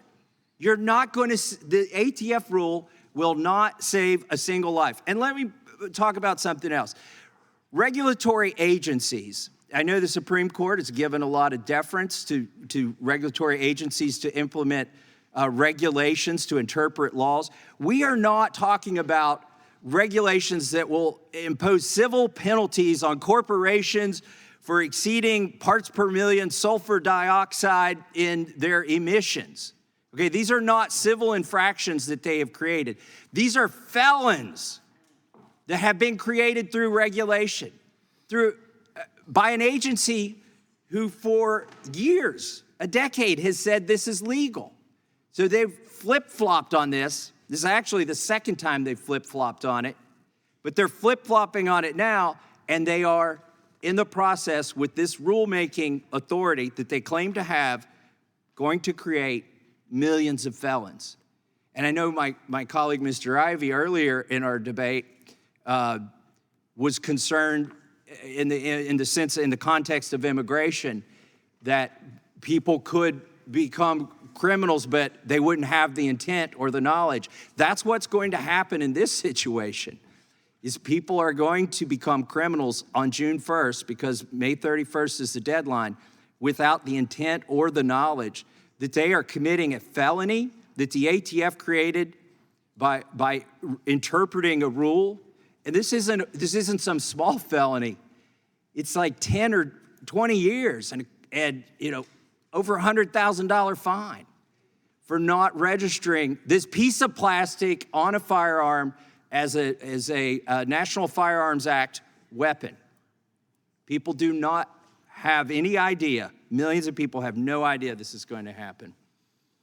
And again, let me just say this one more time, because I don't think it's disingenuous from the other side of the aisle, and I don't want to impugn their motives. I think it's just highly uninformed to think that they will save lives, because these things now require a piece of paper and a $200 tax with the federal government, that will save lives. It's not going to save a single life. And I'm sorry that that myth is being perpetuated here And I yield back to Mr. Issa from California. And I thank the gentleman for his eloquent explanation of why, as you called it, flip-flopping is so inappropriate. We give deference to agencies once we've written law, but we cannot allow the political activity of simply deciding under one administration to do one thing and on the other to do the opposite. And for that reason, we must act. And I thank the gentleman, and I yield back. Gentleman yields back. The gentleman from Georgia, Mr. Johnson, is recognized. Thank you, Mr. Chairman. I hear and see tears about the number of felons who are allegedly going to be created if this legislation does not pass. But I don't hear or see a single tear for any of the children who lose their lives annually to gun violence in this country. Firearms are the leading cause of death of our children here in America. And it's no coincidence that just over the last 3 months of this year, we've broken all kinds of records in terms of mass shootings, which are defined as shootings where 4 or more people lose their lives. We've had more in the first 3 months of this year than ever before. It's like climate change. Hottest months on record, the highest number of gun deaths on record, and our children are dying, and we're talking about felons being created because of a 4-ounce piece of plastic, as it's been described as, just an innocuous piece of plastic that they call it a stabilizing brace. Well, that's an innocuous sounding name for a 4-ounce piece of plastic, but actually what this is it's not a harmless plastic accessory. It's a portable shoulder stock that can be detached easily from a large format pistol like an AR-15 or an AK-47. You can attach it, turn it into essentially a short-barreled rifle. Now, short-barreled rifles are regulated under the National Firearms Act of 1934. The country's history has been one of regulating rifles, these kinds of instruments of war. But we've seen continued promiscuity with respect to firearms in this country, and it's leading to more and more and more deaths, particularly of our children. And it's because we continue to pump out new and improved weapons of war. The thing that this is going to do is to allow a short-barrel pistol to be put in one pocket and a portable shoulder stock, also known as a stabilizing brace, in the other pocket. And a person can then walk into a place, a movie theater, a church, synagogue, mosque, bowling alley, movie theater, school, with a fully concealed short-barreled rifle that does the damage of a battlefield weapon in seconds. So it's making it easier to do mass killings in America. That's what this 4-ounce piece of plastic is doing.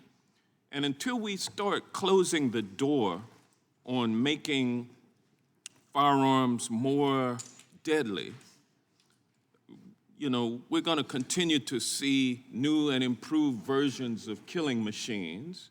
Is that what we really want in this country? And then to bemoan the fact that 40 million portable shoulder stock devices, as the chairman mentioned, 40 million. It's a tragedy to deprive 40 million people of their 4-ounce piece of plastic, when this, in fact, was something. It was a pistol brace at one time. It was originally built as a pistol brace for the disabled, but it quickly morphed into a portable shoulder stock once the loophole was discovered. And now we've got a flood of these weapons. They're actually short-barreled rifle converters. They're actually large format pistol converters into short-barreled rifles, killing machines. When are we going to start closing the door instead of opening the door even wider and getting rid of the door and just blasting a hole into the entire structure to allow Mack trucks to get through of these high-powered weapons that are affecting our children's lives? Let's vote no on this, and let's do some common sense regulation of these high-powered weapons. And with that, I yield back. Gentleman's time has expired. Gentleman from Florida is recognized. I agree with our Democrat colleagues that we have to focus on the victims of crime. And boy, did we get an earful from some of them in Manhattan earlier this week. And what I heard from victims from crime is that they observe the soft on crime policies pushed by Democrats as far more dangerous than law-abiding gun owners who work to keep our communities safe. One of our witnesses even talked about being a good guy with a gun, being somebody able to provide for self-defense and the righteous defense of others. And I heard in that hearing a term I had never heard before from the Democrat witness, a crime gun. So I guess there are guns and crime guns. And I was left wondering, what makes a gun a crime gun? And I think it's that it's in the hands of a criminal committing a crime. The very criminals that Democrats seem quite willing to turn out on our streets time and time again. We heard the Democrat witness at a joint hearing between the Judiciary Committee and the Oversight Committee, invited by Democrats, say that these braces make guns more powerful and more lethal, and it was the laugh line of the hearing and summarily rejected by experts. But what this rule proves is that the Biden administration and Democrats are intent to weaponize the ATF in order to erode the Second Amendment and take away constitutional rights from otherwise law-abiding Americans, and they intend to do so without the approval of Congress. Gentleman yield. And what undermines the passion for my Democrat colleagues is that when they had the ability to do this in law, when they had unified control of the government, they didn't do it. And so when they really come for your rights, and when they really want to erode the Constitution, they don't do it with folks who can be sent home by the voters. They do it with unelected bureaucrats with green eye shades somewhere in some windowless cubicle in the bowels of the ATF. Will the gentleman yield? The ATF has abused its rulemaking authority in attempting to regulate stabilizing braces, and these braces were invented by Alex Brosco, a U.S. Marine Corps and Army veteran, to help disabled combat veterans better control and safely fire guns at shooting ranges. I represent many of these disabled veterans in my district, and I can tell you the extent to which the opportunity to engage in competitive shooting is a mental health enhancer. It's what keeps people engaged. I worry about the number of veteran suicides we may see increase at an already totally unacceptable level if we were to take this away and take this mental health tool away.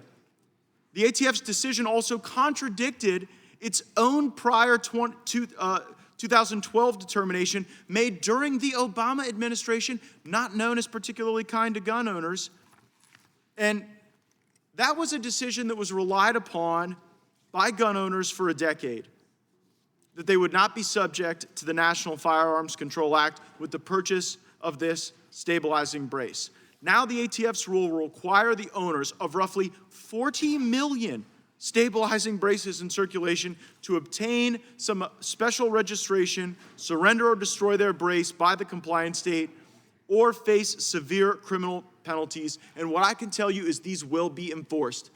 I am increasingly aware of circumstances in my district where almost anyone involved in the firearms industry, they are seeing the ATF show up with crazy demands and enforcement that goes beyond what we would normally consider from a government agency simply trying to seek compliance. My friends, this is part of a comprehensive attack on the Second Amendment, and this legislation would vindicate at least those who require this stabilizing brace. And while we all share the desire to reduce the frequency of gun violence, there is no evidence to suggest that these stabilizing braces contribute to it. And it is rather rich that we're now hearing from our Democrat colleagues about the stabilizing braces, because when there was legislation that they proposed that they couldn't get passed in the Senate, they told us that stabilizing braces could convert weapons into bump stocks. And what a revealing moment that was. I yield my final moments to my colleague from Kentucky. Well, the gentleman from Florida is correct. These are not shoulder stocks, as the other side says. There's two ways we know they're not shoulder stocks. One, the legal definition of a shoulder stock says designed and intended to be fired from the shoulder. These were not designed or intended to be fired from the shoulder. They were intended to be fired from the wrist. The other way we know they're not shoulder stocks is for a decade the ATF said they were not. And I yield back. Gentleman yields back. Gentleman from Rhode Island, Mr. Cicilline. Thank you, Mr. Chairman. Just 2 weeks ago, Nashville was the 13th school shooting to result in injury or death in 2023, and the 89th gun incident to take place on school grounds this year. This happens so often that I fear too many Americans are becoming numb to it. So numb that my colleagues sit here doing everything in their power to protect their unlimited access to guns, while we do nothing to protect our children from being slaughtered in their classrooms. Guns are the leading cause of death for children in America. That's a disgrace, and we're not powerless to do anything about it. We sit here today, we're taking aim at the ATF, an agency created in part to protect Americans from gun violence. My colleagues are so obsessed with dismantling all gun restrictions in this country that they're fighting to allow gun manufacturers to continue exploiting a loophole in stabilizing brace regulations that makes weapons more dangerous. Claims that braces that allow a pistol to be fired from the shoulder aren't dangerous or don't change the gun are disingenuous at best and outright lies at worst. Let me put it plainly. Allowing a pistol to be fired from the shoulder creates a short-barreled rifle. And these highly powerful weapons have been recognized as extremely dangerous and have been heavily regulated in this country since 1934. And the industry knows this. Just watch this video for yourself. Mr. Chairman, I ask the clock stop. Okay, it's on. Never mind. You see a gun like this and you're like, how the heck is a barrel with that length a pistol? Well, we're not here to talk about that. We're here to talk about SB Tactical and their stabilizing braces for pistols. The end here, which is a rubber type of configuration. It's adjustable. If you want to run your arm through it and do so, you can, and tighten it down to your forearm, which of course is what the braces were originally intended for. However, with the ATF rulings now, you can occasionally accidentally fire from your shoulder. Today on Sunday Gear Review, I want to talk to you about this SB Tactical HKPDW arm brace. It does help some people, right? So you can slide your arm through that and undo it and all that stuff. But we all know what these are actually used for, and nobody is wondering about that. And we're gonna just see, does it really feel like a stock, even though it's not a stock?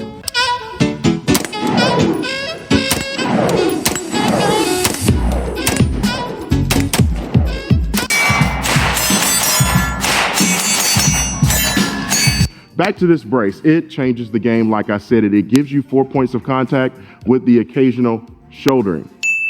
Got it loaded up? Let's see the difference. Now you've got a very shorty boy, right? So you can put this guy obviously in a briefcase if you wanted to, in a backpack. Great. That's great. These so-called stabilizing braces are being actively sold and used to make pistols into short barrel rifles, and everyone knows it. You just saw for yourself how this works. This is not about providing tools to disabled people who want to shoot firearms, many of whom are veterans. And my colleague said there's 10 to 15 million people who they described as weak who need these to shoot. We know that's not what's going on here. These braces are not that. They're manipulation by the gun lobby and gun sellers to skirt regulations on short barrel rifles and increase their sales because they make these firearms more lethal, more accurate, and easier to conceal. Shootings in major shootings have exploited this loophole in Dayton, Boulder, Colorado Springs, and most recently in Nashville. Who knows how many more murderers will do the same if we don't use our common sense and end this loophole, which is exactly what the ATF is doing with this rule. Joint Resolution 44 puts all Americans in danger of even deadlier shootings, such as the Q Club shooting, where a stabilizing brace helped the shooter kill 5 people and injured 19 more at an LGBTQ club. Once again, you think all of these mass shooters that result in the deaths of all these people just put on these braces because they felt like giving some money to the plastic industry? They did it because it made the weapon more effective, more accurate, and more lethal. You saw it in the video. Stop the charade, leave the ATF alone so we can stop this dangerous killing of our constituents. I yield back. Gentleman yields back. The gentleman from Wisconsin, Mr. Fitzgerald, is recognized for 5 minutes. Thank you, Mr. Chair. I'll just be brief. I remember in Judiciary in the 117th Congress, we had a similar discussion and a similar debate. And quite honestly, a lot of the members had no idea kind of what we were talking about or how the nomenclature of any type of firearm can be changed, or the uniqueness in and around it, or that the caliber and certainly the ability to utilize any type of firearm it is sometimes in just the eye of the beholder. And, you know, there are many people that I know, including members of my family, that utilize many different types of rifles for, you know, the 9-day gun season for deer hunting in Wisconsin, in which over 400,000 individuals go safely into the woods for 9 days and hopefully get a deer.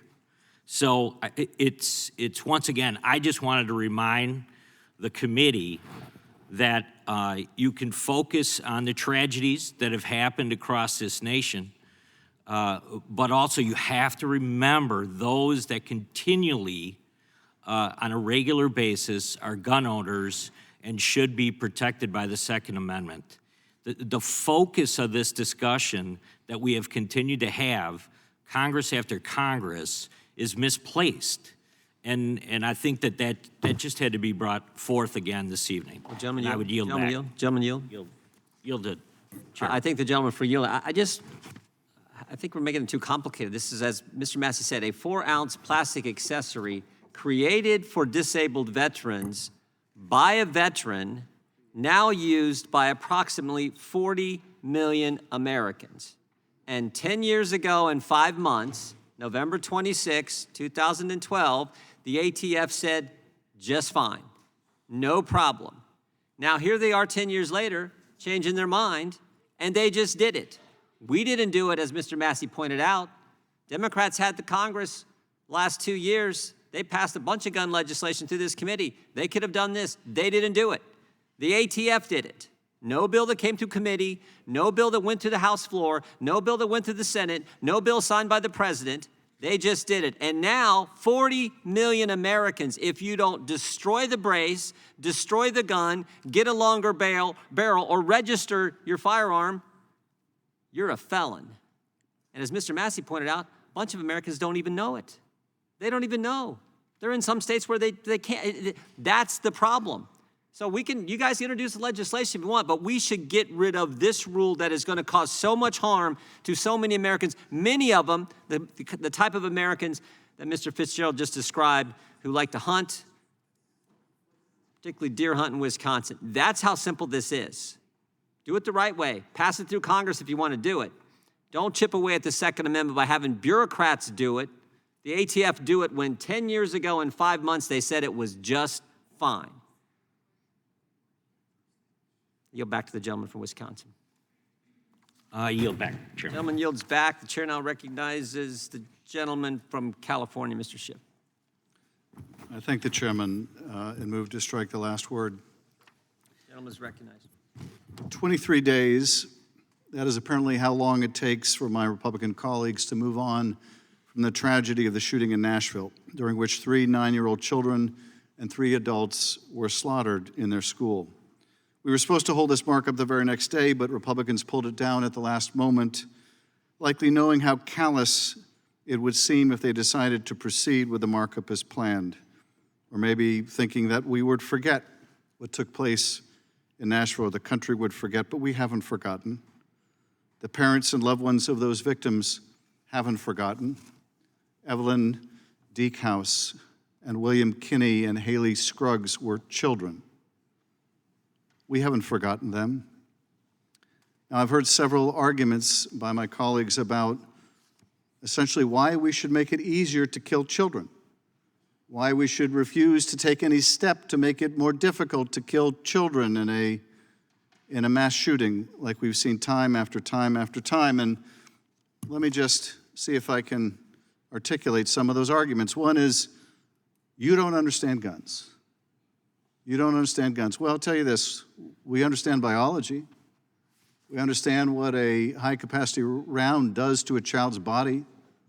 We understand what multiple rounds of an assault weapon projectile can do to tear flesh from the bone. Isn't that enough understanding? What we don't understand is your blind allegiance to the NRA. What we don't understand is why even the majority of NRA members who support assault weapon bans, why you don't support them. It's not even about the members of the NRA, of course.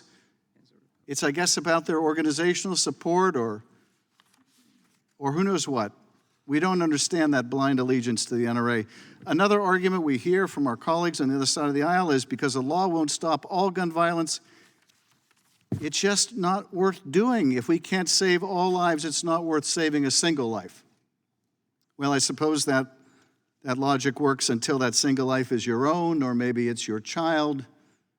But why is it so hard to step into the shoes of someone who's lost a loved one from gun violence? Don't you think we would feel differently if that had happened to one of our family? And finally, we hear the argument that nothing really works. No gun safety laws really work. Nothing works. We're powerless. And so we don't have to do anything. But of course, when you look at other countries that have enacted laws, they have made their people more safe. There's a reason why the United States is alone in the world with the magnitude of gun violence. There are, in fact, things we can do that provably make our country more safe and better protect the lives of our children. We just don't have the will. We just don't have the courage. And so we see gun tragedy after gun tragedy after gun tragedy. Our colleagues say these braces were created to help disabled veterans shoot more easily. That may have been the purpose behind the original brace, but those braces now are modified by manufacturers, transforming a pistol into a more concealable and deadly assault weapon. They're used to evade even the most porous of background systems, but even that is not enough. I've introduced legislation to strip away the gun industry's immunity from liability, an immunity that no other industry enjoys. That immunity was extended not just to the industry, but to the NRA itself. But that's too much for my colleagues who think that, no, the gun industry alone ought to enjoy the ability to act negligently without repercussion. I am so sick of seeing these constant tragedies, of seeing these grieving parents. I'm so fed up with the lack of courage here.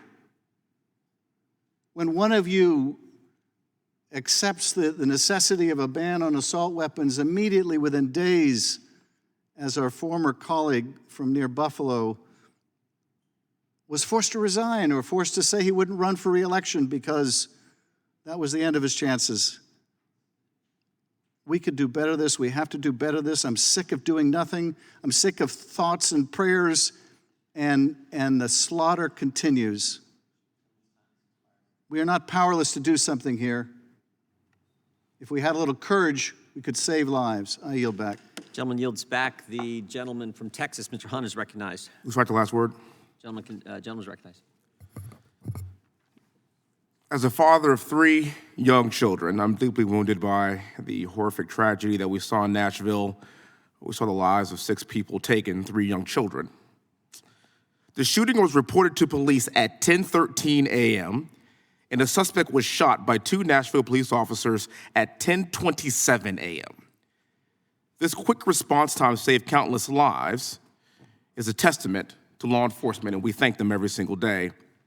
As a congressman, I want to do everything in my power to protect children all around this country from experiencing something like that again.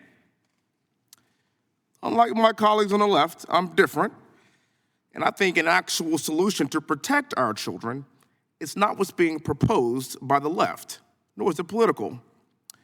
It is a clear attempt to erode the Second Amendment rights for law-abiding citizens and AR-15 owners like myself. Every time I walk around this Capitol, I feel extremely safe. I've deployed multiple times. I've been on multiple bases. I think to myself, oh my goodness, hot damn. I don't have to really worry about anything because I'm surrounded by people with guns that want to keep me safe. We have barricades, multiple checkpoints, metal detectors. We are staffed by 2 or 4 police officers at all times. All day there was a gentleman standing at this door in case somebody entered this room with a gun. The U.S. Capitol Police is comprised of more than 2,000 officers and over 350 civilian employees who provide operational and administrative support that has an annual budget of approximately $460 million. And for some of my colleagues, that's still not enough because they have their own private security on top of that, surrounded by people that carry guns. And I can assure you that the people here on the Hill are well protected. What about our school children? This is not a round. This is a pen.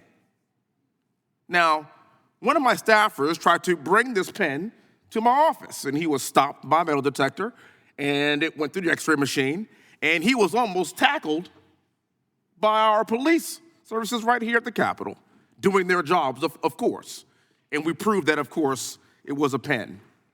If a pen that looks like this can't get to my office, then how does a homicidal maniac that has weapons walk into a school and arbitrarily murder innocent children?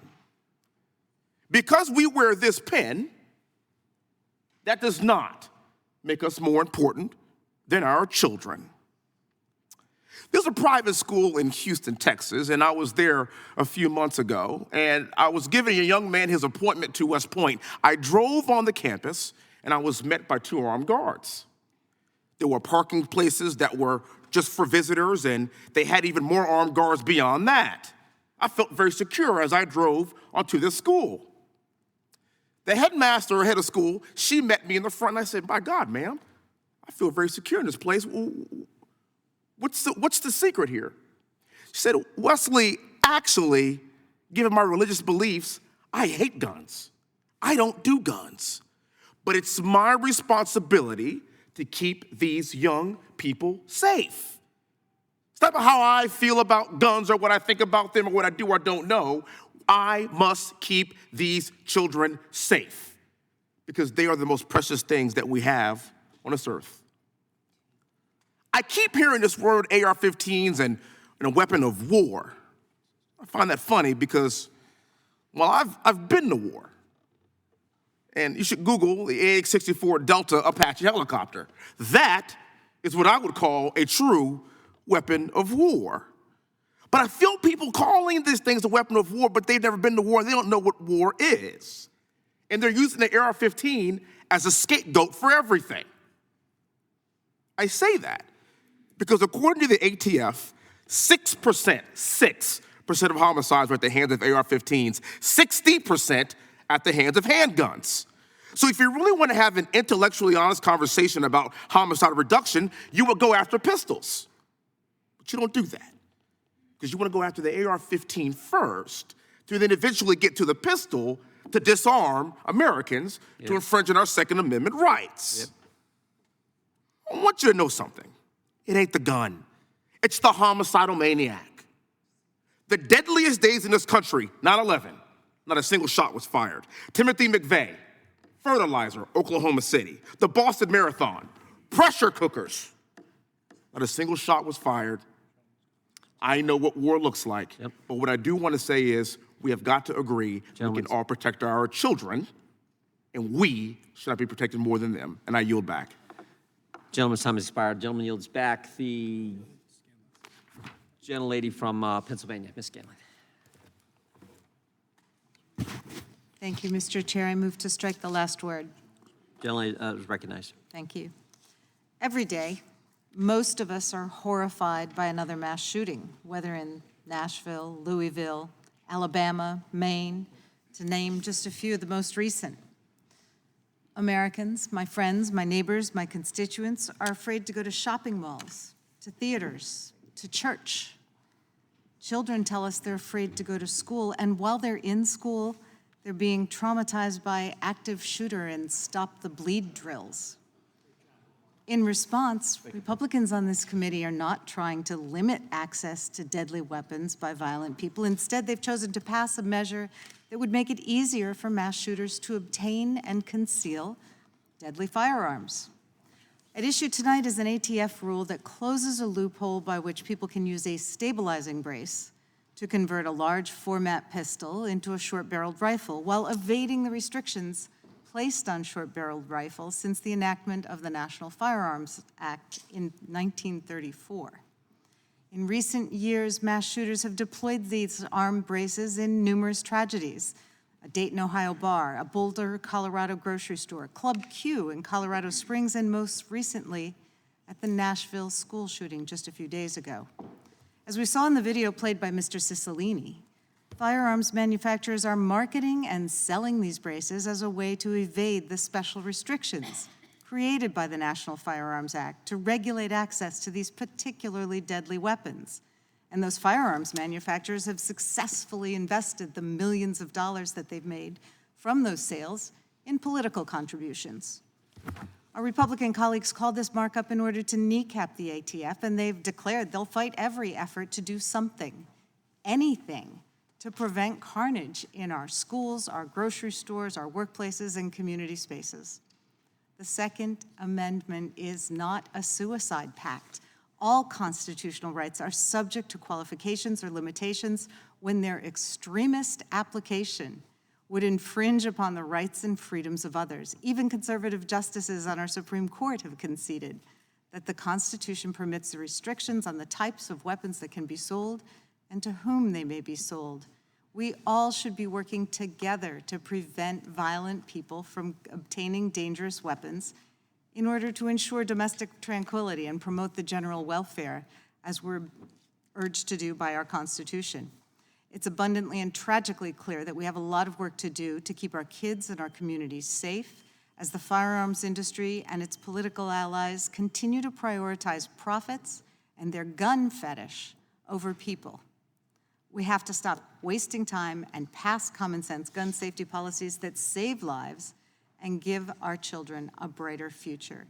And does anyone, yes, I would yield to Ms. Escobar. Thank you, Ms. Scanlon. One of our colleagues asked just moments ago why we are so concerned about assault-style weapons, even though this resolution obviously is not about assault-style weapons. So I'd like to answer that question, what was a rhetorical question. In El Paso, on August 3rd, 2019, a gunman, a white supremacist, drove 10 hours in order to slaughter Mexicans and immigrants, and he had an assault-style weapon.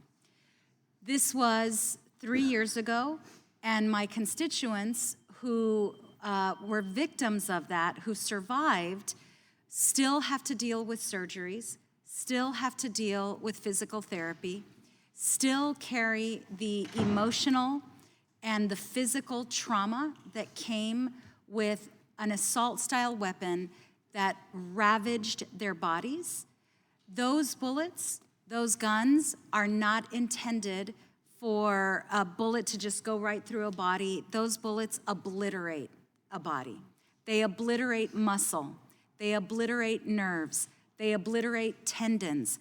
They obliterate bones. That's why we are so concerned by assault weapons. Thank you, Ms. Scanlon. I yield back. Lady yields back. The gentleman from Texas, Mr. Nels, is recognized. Mr. Chairman, I move to strike the last word. Gentleman's recognized. Folks, it appears to me that the gentleman who leads the ATF, the director of the ATF, is unqualified to do so, and let me explain why. Yesterday, the ATF director, Steve Dettelbeck, testified in front of our colleagues on the House Appropriations Committee.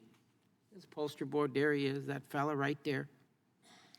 When asked if he could define what an assault weapon was, I mean, it's been said several times on the other side, what an assault weapon was, Mr. Dettelbeck, the sole man responsible for leading an agency charged with enforcing the laws and regulations related to firearms in the United States of America, said, I quote, "Unlike you, I am not a firearms expert to the same extent as you may be," end quote. Let me say that again. The man responsible, this fella right here, the man responsible for gun regulations of the United States of America said he is not the #1 firearm expert in the room that day. Now tell me how that makes sense, folks. It makes no sense at all. So this non-expert, I will say he's a non-expert, this non-expert, Mr. Dettelbeck, introduced a final ATF rule in January which would reclassify pistols as short-barreled rifles if they have a stabilizing brace attached. This rule would also require American gun owners, many of who are veterans, to either register pistols with stabilization braces with the ATF, turn over those firearms, or face 10 years in jail. Yes, 10 years in jail.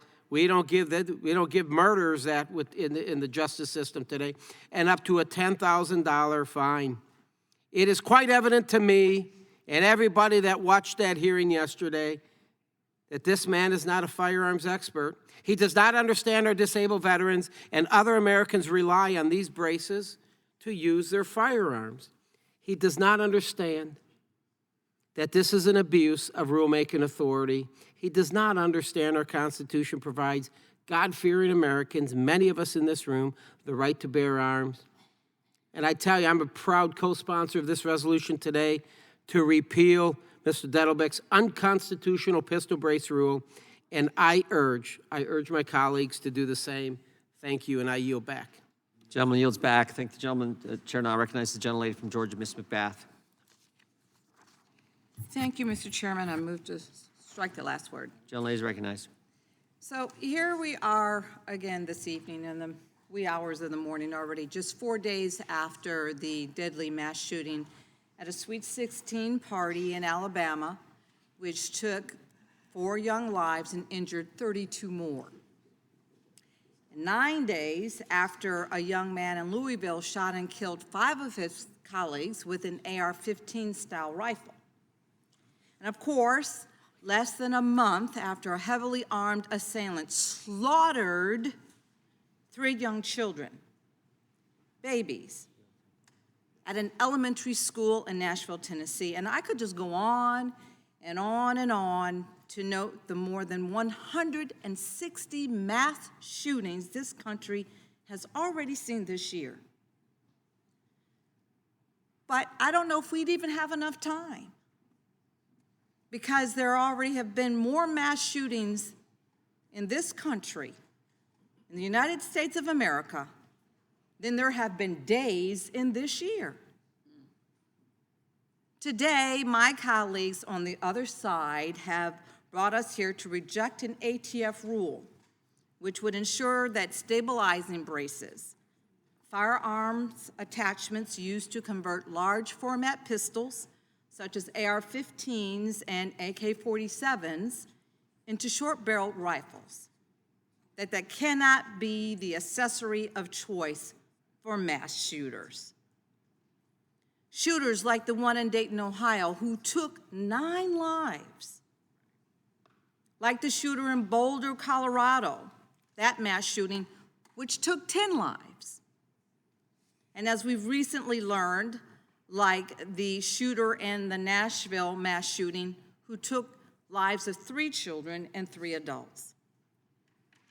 It was this most recent shooting, the one at an elementary school in Nashville, that was so horrific that it caused my colleagues on the other side of the aisle to postpone their originally planned markup of this very rule that we're discussing right now, a rule designed to prevent that exact scenario. But here we are today, what is it, 12:05, 12:07 in the morning, to push through this markup after yet another mass shooting. Because there will always be another mass shooting until all of us in Congress have the courage to protect our children and our families. There is never a right time. There will never be a right time to bring weapons of war and mass destruction to our streets. What we are doing at this midnight hour is not just about arguing about a piece of plastic. This is about trying to save innocent lives. And the American public is sick and tired. They're sick and tired of your thoughts and your prayers. Trust me, I'm a victim of gun violence. And when it happens to you, I pray that you might think differently. I pray you might have the courage and the compassion and humility to think about the pain and suffering. I pray that it never happens to anyone in this room. I pray that we have the conscience to stand up and do right by America. This is not about a piece of plastic. This is about saving the lives, and this is about humanity in America. And I yield the balance of my time to my colleague from Texas. I thank the gentlelady. I'll just take a very quick moment. First of all, let me thank and give respect to all combat veterans who know how to use weapons. That is not the tradition of most of those who are using weapons in mass shootings. To my friends who suggest they get the guns in the hands of criminals, the individual in Louisville was a former employee, in Nashville, a former student, as has been heard, in Buffalo, white supremacist, in El Paso, white supremacist. These cannot be described as criminals. They can be described as people who have had access to guns who should not have gotten the guns in their hands. They have committed a crime. The other thing, let me say this bogus argument about those with disabilities and veterans, we all respect veterans, but thousands of firearms and accessories on the market are not subject to the NFA and can be used by people with disabilities. It is important to note, if I may add this into the record, Mr. Chairman, ask unanimous consent to place into the record a letter from the U.S. Conference of Mayors addressed to Chairman Jordan and Ranking Member Nadler regarding this legislation. They oppose it. Nullifying the federal rule around stabilizing braces would make it easier for mass shooters to access weapons of war and would weaken ATF's authority to enforce a law that's been on the books for nearly 100 years. I ask unanimous consent. Without objection. Gentlelady's time has expired. The gentlelady from Wyoming is recognized for 5 minutes. Thank you, Mr. Chairman. First of all, I want to correct the record as to the leading cause of death of children. That is a statistic that has been thrown around rather aggressively this evening. It is not true, and in fact, that is not what the CDC data shows. What people are relying upon is an inaccurate study that does not relate specifically to minors, but actually included 18 and 19-year-old adults. The three top causes of death for children are certain conditions originating in the perinatal period, congenital malformations, deformations, and chromosomal abnormalities, and symptoms, signs, and abnormal clinical and laboratory findings. That's actually the CDC data itself. If you actually look at children 12 years and younger, the other additional causes of death, leading causes of death are suffocation, motor vehicle accidents, and drowning, all of which are more than the deaths caused by firearms. So I just want to make sure that the record is accurate so that we don't deal with those bad statistics. I also want to say that it is very clear to me that my colleagues on the other side apparently believe that guns and pistol braces and other inanimate objects have the ability to stand up, walk out of the house, drive down the street, and act on their own volition. But that is not the case. Guns do not act without the person actually shooting them. And what we need to be doing is focusing on the criminals. So what I would say is, one of my colleagues just said this hearing is not about a piece of plastic, but that's exactly what it is about, because that is the issue before us this evening, and it demonstrates the problem with the FDA, or the ATF regulation in the first place. The ATF has issued a regulation attempting to outlaw pistol braces. The ATF does not have the legal authority to do that. If my colleagues on the other side want to have a debate about banning guns and the Second Amendment, I suggest that we have the hearing specific to that issue, because what we're dealing with tonight is a regulation in the Congressional Review Act. So the fact that the Democrats have immediately gone to gun control and banning weapons and banning and attempting to take away our Second Amendment rights, I think very clearly shows exactly the problem with the ATF rule and why it should be repealed, because of the fact that the ATF does not have the legal authority to do that. It's the legislative body that has the legal authority to act. And then at that point, we also have to address the Second Amendment. But I just want to read something very quickly here that I was just looking up as I was listening to this, to the testimony and to the statements made today.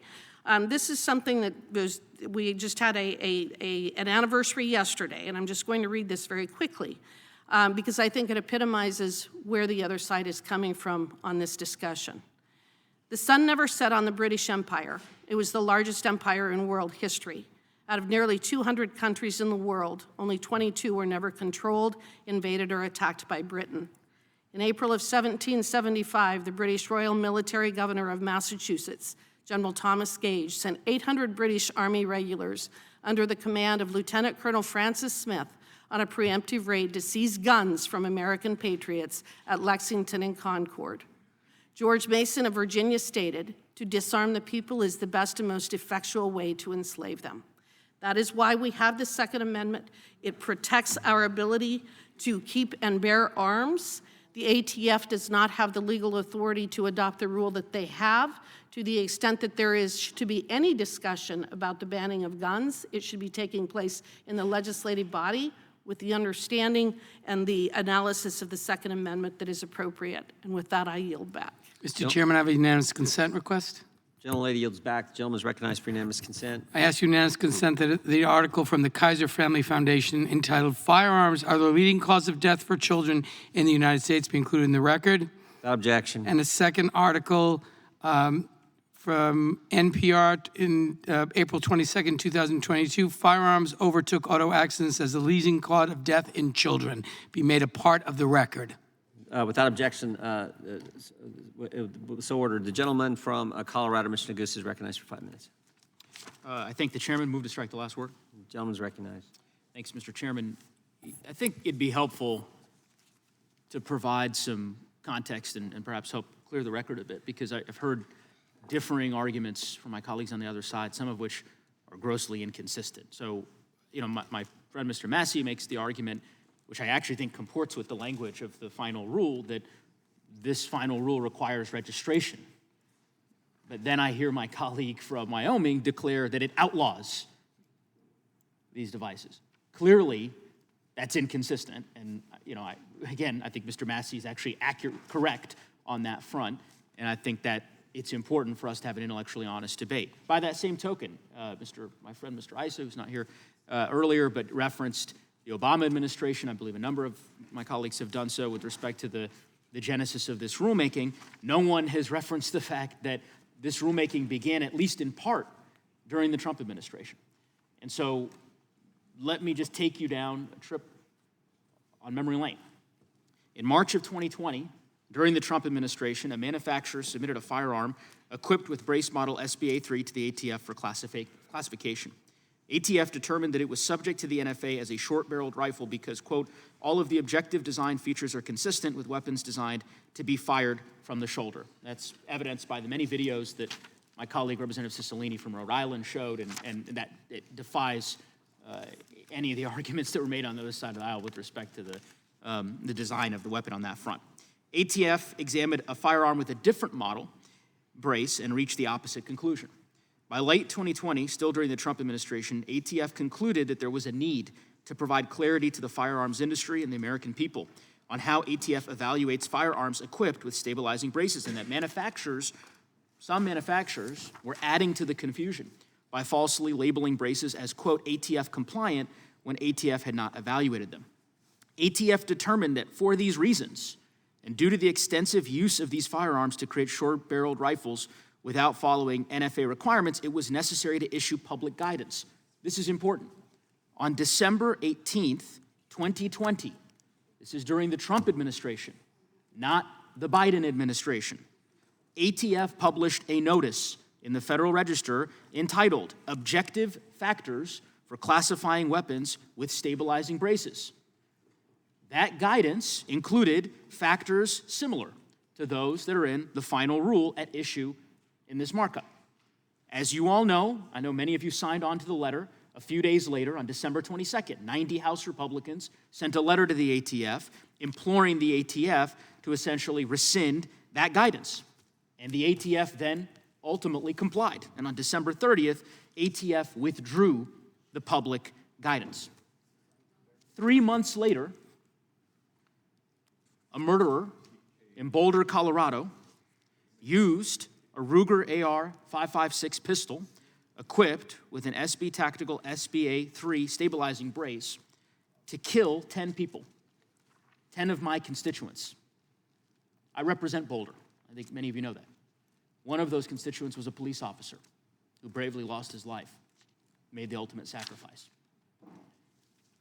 I'm disappointed by the majority's decision to pursue this resolution. I don't get it. And for those who are watching, it's 12:15 a.m. in Washington, D.C. I think the American people can get a very clear picture of the priorities of my colleagues on the other side of the aisle, many of whom I consider to be friends. We could be taking up bills to address inflation. We could be taking bills to build safer communities. One of my colleagues talked about the steps to harden schools, to provide security assistance to places of public accommodation. That's something I support. I've introduced a bill for 2 years in a row now. I've been able to get a single Republican to co-sponsor it.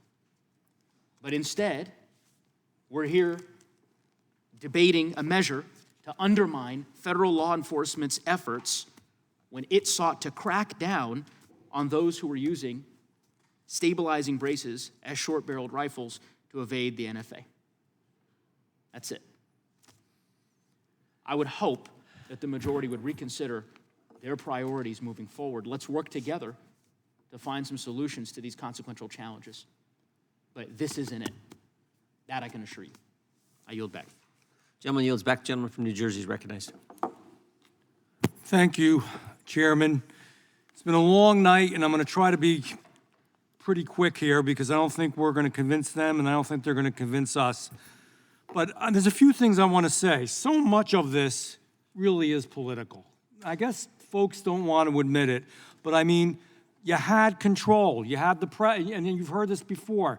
You had the executive branch. You had the House. You had the Senate. And now it all gets blamed on us. You could have made change then. You had the majority in every single house, but it didn't happen. And it's always a political answer. You know why? Because it sounds so good. Let's take guns away from legal gun owners that 99.9% don't do anything wrong ever, but that will fix the problem. It won't fix the problem. So we'll make this brace illegal. Now, are you going to tell me because we make this brace illegal that criminals and those with mental health problems are going to, decide, gee, I can't use the brace anymore, so I'm just going to stop? They're breaking the law. They're murderers, or they have serious mental health issues. They're not going to change because you change a law. They are already used to breaking the law, and the people will still do it, will continue to do it. We do need to do things that was mentioned here a couple times, like making our schools safer. And I'd love people to join me on my bill, my Safe Schools bill, which would make sure that people just couldn't walk straight into a school, that before they walked in, they had to be buzzed in not once, but twice, and that you had a safety officer there. and the safety officer could make sure that things were safe in the inside. And I guarantee you that crime would go down in schools, that mass murders would go down in schools. And in New York City, some folks, I guess, made fun of the victims. Even tonight you did. Well, you know, the interesting thing about those victims, one got the living daylights beaten out of them, and the other two, it was victims of knives. So, you know, we, I guess, could take knives away, but, you know, we're always going to blame guns because guns are scary. People talk about guns, they don't even understand what really is an assault weapon, what's an automatic, what's a semi-automatic. Most of the people making the rules, most of the people doing the legislation don't even understand what they're doing legislation about. Well, I shoot at the range. I shoot at the range once to twice a week. I'm a gun owner. I believe in the Second Amendment, and those that say that older people, disabled people, and veterans aren't there using those devices aren't telling the truth. I don't know how else to say it. It's not accurate, because if you go there, you'll see them. You know, individuals who have enjoyed this for years, they're older, their hands are shaky, people that have neurologic problems, people that have other health issues, and the older veterans. Maybe if we had better prosecutors that didn't keep having a revolving door and turn bad people out, and areas where we keep making the rules tighter and harder for guns, Chicago, New York, California, the crimes are going up and the shootings are going up because we're letting bad people out of jail. But that doesn't matter, I guess. The truth is, those folks that commit those kind of aggressive crimes, those criminals should stay in jail for a good long time, maybe forever. And finally, like I said, I'd welcome anybody to join my Safe School Act if they really believe that they want to make a difference, because that will make a difference.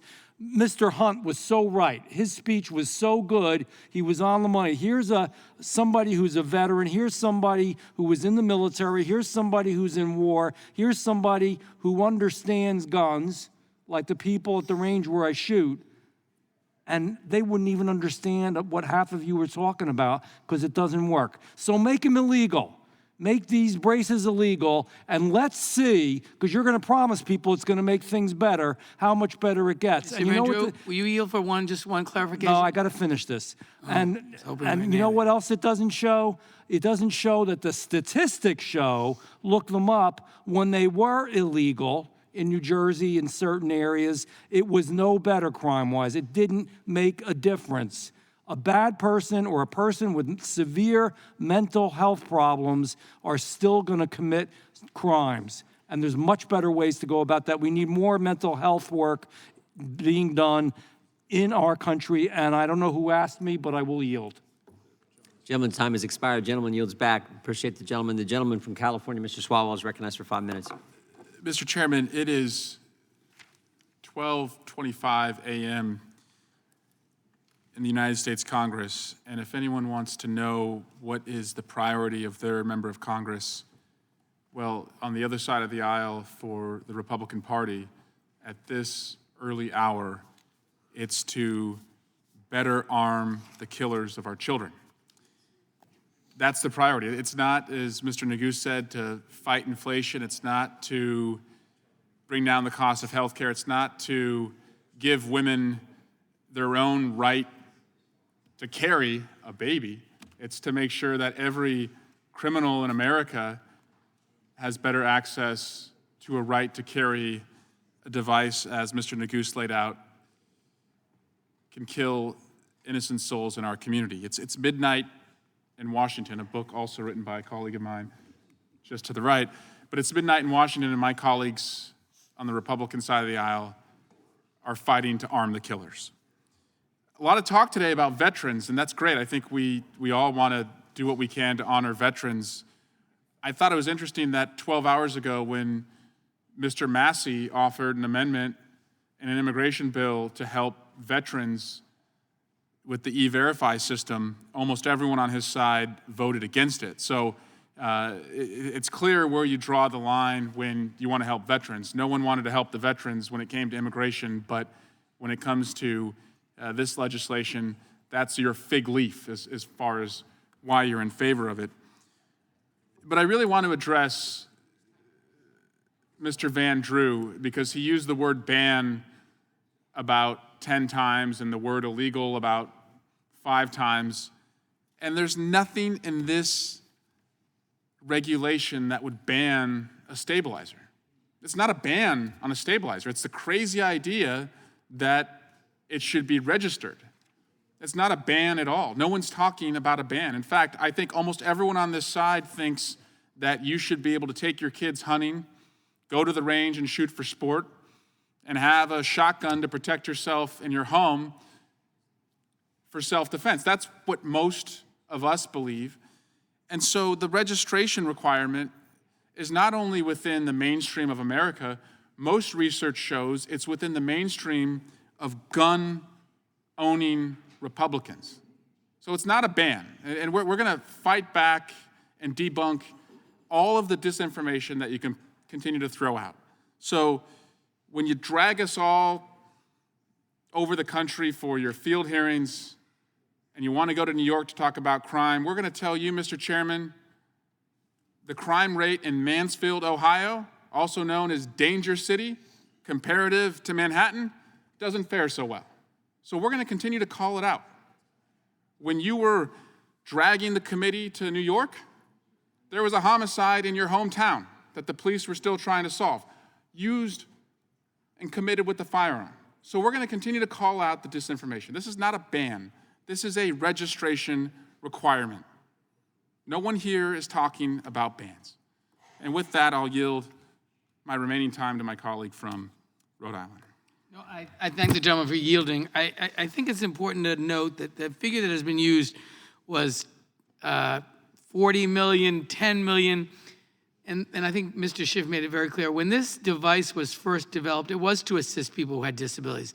But as we saw from the video, it's now being marketed to turn this into a short barrel rifle. And all we're saying is if it is going to be that kind of a dangerous firearm, it's been regulated for a very long time and it requires registration, plain and simple. And I think, Mr. Swalwell's right. It's 12:30 in the morning.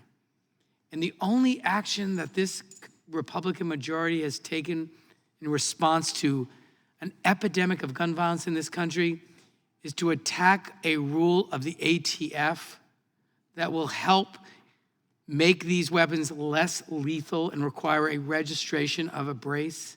That's the sum total of your response to the carnage of gun violence in this country. You have the majority. We'll stay here till 4 in the morning if you're serious about reducing gun violence. But instead, there was an argument made last time this hearing came up that we should abolish the ATF.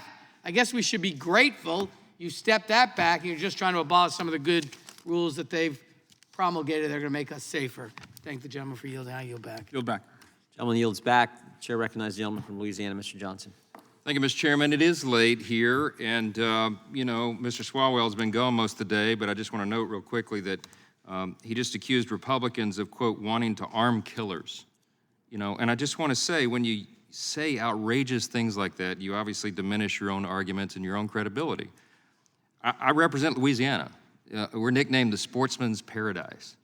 I mean, in Louisiana, we revere our Second Amendment rights. We hunt with our children. We teach them responsible gun safety and ownership. We're serious about preserving our fundamental freedoms and the great traditions of this country. And when you try to diminish people who stand for that, it undermines your own argument. Look, I'm telling you what my constituents in Louisiana see. When they think of the ATF, many people, when they see the ATF, they see that it's one of the alphabet agencies in Washington that was designed to serve the people and is being used against them. You have their authority that's being abused here. You have, as was pointed out earlier by Mr. Nels, you have the director of the ATF in front of Congress under oath who can't even describe his own job. He can't even adequately define the very firearms that he's supposed to be regulating. And it undermines the people's faith in our institutions and in this agency that's just run amok. I want to yield my time to Mr. Massey because he has a lot to add to this. Yeah, I think Mr. Johnson, depending on the state that you live in and your response to this ATF rule, it either will ban, register, or destroy stabilizing braces for pistols that resemble collapsible stocks. Do you know, and I think everybody on the other side of the aisle is about to get really surprised at what I'm about to say. Do you know what this doesn't ban, register, or destroy? Collapsible stocks. It only bans, registers, or destroys stabilizing braces for pistols that resemble collapsible stocks. There are even more collapsible stocks than there are stabilizing braces. Now, why doesn't this rule ban, destroy, or otherwise register collapsible stocks? Because they can't do it. There's no construction, even in their tortured legal logic that they've made, to ban, register, or destroy stabilizing braces that resemble collapsible stocks. They're not able to ban collapsible stocks. I've got these things laying around at home. It's a piece of plastic. There's honestly really no reason to regulate this piece of plastic. You could recreate one easily. So what are you going to do? Everything that the Democrats don't like is a loophole. I've tried to figure out what their definition of a loophole is. Everything they don't like is a loophole. So then I'm afraid they're going to be back and say there's the collapsible stock loophole. We, through regulation, not through lawmaking, but through regulatory fiat, somebody was able, some unelected bureaucrat was able to ban, register, or destroy something that resembled a collapsible stock, but they were not able to ban a collapsible stock. So you're not making anything less lethal. Now, those collapsible stocks, if you're a law-abiding citizen, have to be used on a rifle. Okay, what's the difference between a rifle, an AR-15 rifle, and an AR-15 pistol? Does anybody on the other side of the aisle know? I'll wait. They don't even know what a collapsible stock is. Well, because I think it's important. I'm always torn on whether I should help them understand what they're trying to ban. The difference between an AR-15 pistol or an AR-15 rifle. No takers. No takers. It's about 6 or 8 inches in length. A barrel on a rifle has to be 16 inches, and a pistol is anything less than that doesn't have something designed or intended to be fired from the shoulder. So you're not getting rid of these things. What you're doing, there's a saying, if guns are outlawed, only outlaws will have guns. That's supposed to be a prediction, but I think the Biden administration used that as an instruction. And they said, well, we can create a bunch of outlaws by banning a piece of plastic. And that's what they've done, and that's what's going to happen on June 1st. Millions of felons who don't realize they're felons. And these are serious felonies. This is not a civil infraction, are going to be created. And just, if I have more time later, I'll get to the fact or the non-fact that Mr. Cicilline pointed out, the Kaiser Foundation, and I yield back. Gentleman's time has expired. Chair now recognizes the gentleman from Texas, Mr. Roy. I thank the chairman. I thank my friend from Kentucky. Associate myself with his remarks. There's a lot of different ways to go with all of this. Look, I think the truth is, I think the Supreme Court or the courts, before it gets to the Supreme Court, will kill this. And I think they'll be right to do so. I think this is an extreme overreach by the executive branch in total violation of the Constitution, the Administrative Procedures Act. And it should alarm all of us, regardless of which side of the aisle you're on, and regardless of what you want to achieve. I want to see a wall get built along the southern border. I supported President Trump doing so, supported President Trump using emergency authority to do it, but was happy to introduce legislation to limit that authority, to limit executive power. We should all want to do that. But instead, my colleagues on the other side of the aisle are completely ignoring this blatant abuse by the administrative bureaucrats in the executive branch because they like the outcome. But we should all be troubled by it. And we shouldn't just defer to the courts to defend our constitutional rights and separation of powers. We have an obligation to do it. So with all due respect to my colleagues complaining about being here at 12:40 in the morning, not doing anything important, I think what we're doing here is of the utmost importance, and not because of the inherent substance of the question, but because we have an obligation to defend the constitutional separation of powers. And we are doing that here rather than punting to the courts. It is critically important that we do this. There are a bunch of different things I could go through. But the one thing that's clear here is my colleagues here, this is not about wanting to just get rid of this piece of plastic or have registration. My colleagues on the other side of the aisle want to ban these weapons. We know this, they've said so repeatedly. Probably most of my colleagues on the other side of the aisle here, I don't know. Certainly the president, certainly most, they want to ban them. They want to get rid of them. They'd like to get rid of many more weapons, semi-automatic pistols, otherwise. Almost all of which are in commonplace use. And I could focus on all of that, but we don't have enough time. I think the most important thing to focus on right now is not the guns, but it's what's happening. Why is this happening? What is happening to our young men that they will walk into a school and do this? What kind of a society are we operating in? And if you look at the data right now in terms of what's happening, in a period just right before COVID, data had 81,000 emergency department visits by young people, as young as 5 coded for suicidal ideation. A quarter of those turned into hospital stays. Suicide rates skyrocketed during COVID. Suicidal thoughts skyrocketed during COVID. The fact is, the people who are perpetrating these things, young, male, angry, notably disturbed, refusal to attend school, anger toward girls and women, antisocial, no sense to belong to family, to school, to a community, and threats online. You go down the whole list of what's going on. We are a unchurched, detached, immoral society that is focusing too damn much on social media and what you can get on all of these devices. If we don't address that, none of this matters. We are leaving a generation of Americans completely removed from what it actually takes to engage in society and function. We are killing our children. We are killing them every second we allow them to sit on these devices all day, stewing on 24-hour news cycles of the most negative influence you can possibly have on a regular basis. I had an event that I was at with my son Easter weekend where devices were not allowed. We spent all day with a whole lot of people that we didn't know and talked to them from other states, other walks of life. And it was wonderful.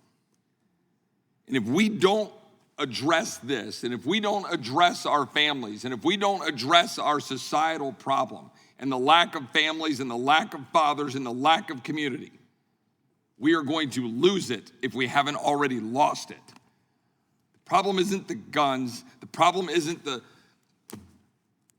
it's the fact that we're letting our society rot, a cultural rot. That is our calling as leaders of this society. I yield back. Gentleman yields back. Gentleman from California, Mr. McClintock, is recognized. Thank you, Mr. Chairman. This is a familiar pattern. After every criminal atrocity, the Democrats call for a new round of gun control laws. And now we have more than 50 years of experience with those gun control laws. You'd think if they actually worked, things would be getting better and not worse. We found these laws are very effective at disarming law-abiding citizens. We've also found they're extremely ineffective at disarming criminals and terrorists and madmen. We know how to reduce gun violence, prosecute gun criminals, send violent criminals to jail until they're old and gray, execute the murderers, harden our schools, confine the dangerously mentally ill so that we can treat them, stop letting terrorists into our country across our southern borders. Yet these are the time-proven measures the Democrats refuse to restore or even to consider. Woke Democratic district attorneys often refuse to prosecute gun criminals, or they quickly drop gun charges to reduce their sentences. The Democrats have all but abolished the death penalty. They've released dangerous criminals from our prisons, released dangerous illegal aliens into our communities. They've flooded our streets with the dangerously mentally ill. They've turned a blind eye to as terrorists come across the border that they've left wide open. And then they wonder why we're plagued with violent criminals. I am as sick of these crimes as the Democrats say they are. So here's a modest suggestion. Let's get the criminals and madmen off the streets, fire the woke district attorneys, and prosecute violent criminals to the maximum extent of the law. And if that's not enough, then strengthen those laws. And while we're at it, let us also reclaim the constitutional guardrails that reserve to the elected representatives of the people the sole prerogative to make these laws. The Democrats love to talk about threats to democracy. Well, one of the most fundamental threats to democracy is removing the power to legislate from democratically elected representatives of the people who are accountable to our democracy and giving it instead to unelected bureaucrats who are immune and often contemptuous of that democracy. That's what this measure does. It's to restore those guardrails. And with that, if Mr. Massey has anything to add, Yes, I'll yield to him. absolutely. Just to reiterate the point that Ms. Hageman from Wyoming made, the data that the gentleman submitted for the record is flawed. They exclude children under the ages of 1, and they include adults aged 18 and 19. Specifically, the Kaiser study that Mr. Cicilline submitted for the record has this flaw. And when you quit excluding children under the age of 1, and when you quit including ages 18 and 19, by the way, those are mostly gang deaths involved in gang violence, it's simply not true that it's the leading cause of death for children. Would the gentleman by anybody's yield for a question? definition of children. Yes, sir. I'll yield. Does that mean that between the ages of 2 and 19, gun violence is the leading cause of death under your statistics? The Kaiser study says that, yes. And you're okay with that? No death is good. No, it doesn't, because you're not between 2 and 18, 1 to 19. But reclaiming Mr. McClintock's time, let me be clear about what's happened, because I don't want you all to walk away thinking this will save lives. I really don't. This is an aesthetic, ergonomic, cosmetic accessory to a firearm. It doesn't change the muzzle velocity. It does, in spite of Mr. Cicilline's claims in a prior hearing, it doesn't change the rate of fire.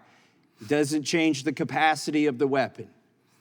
You could say, the one thing you could say is it improves the concealability by 8 inches, but in most of these shootings, all of the shootings that I've seen on camera, the person is not concealing anything. They are coming in guns blazing, concealability. They are living in a fantasy a lot of times fueled by prescription drugs that have separated them from reality. If there needs to be any kind of data that we need in front of this committee, any kind of report or any kind of registry, it should be, we should have access to know which prescription drugs these killers were on at the time they committed the crime.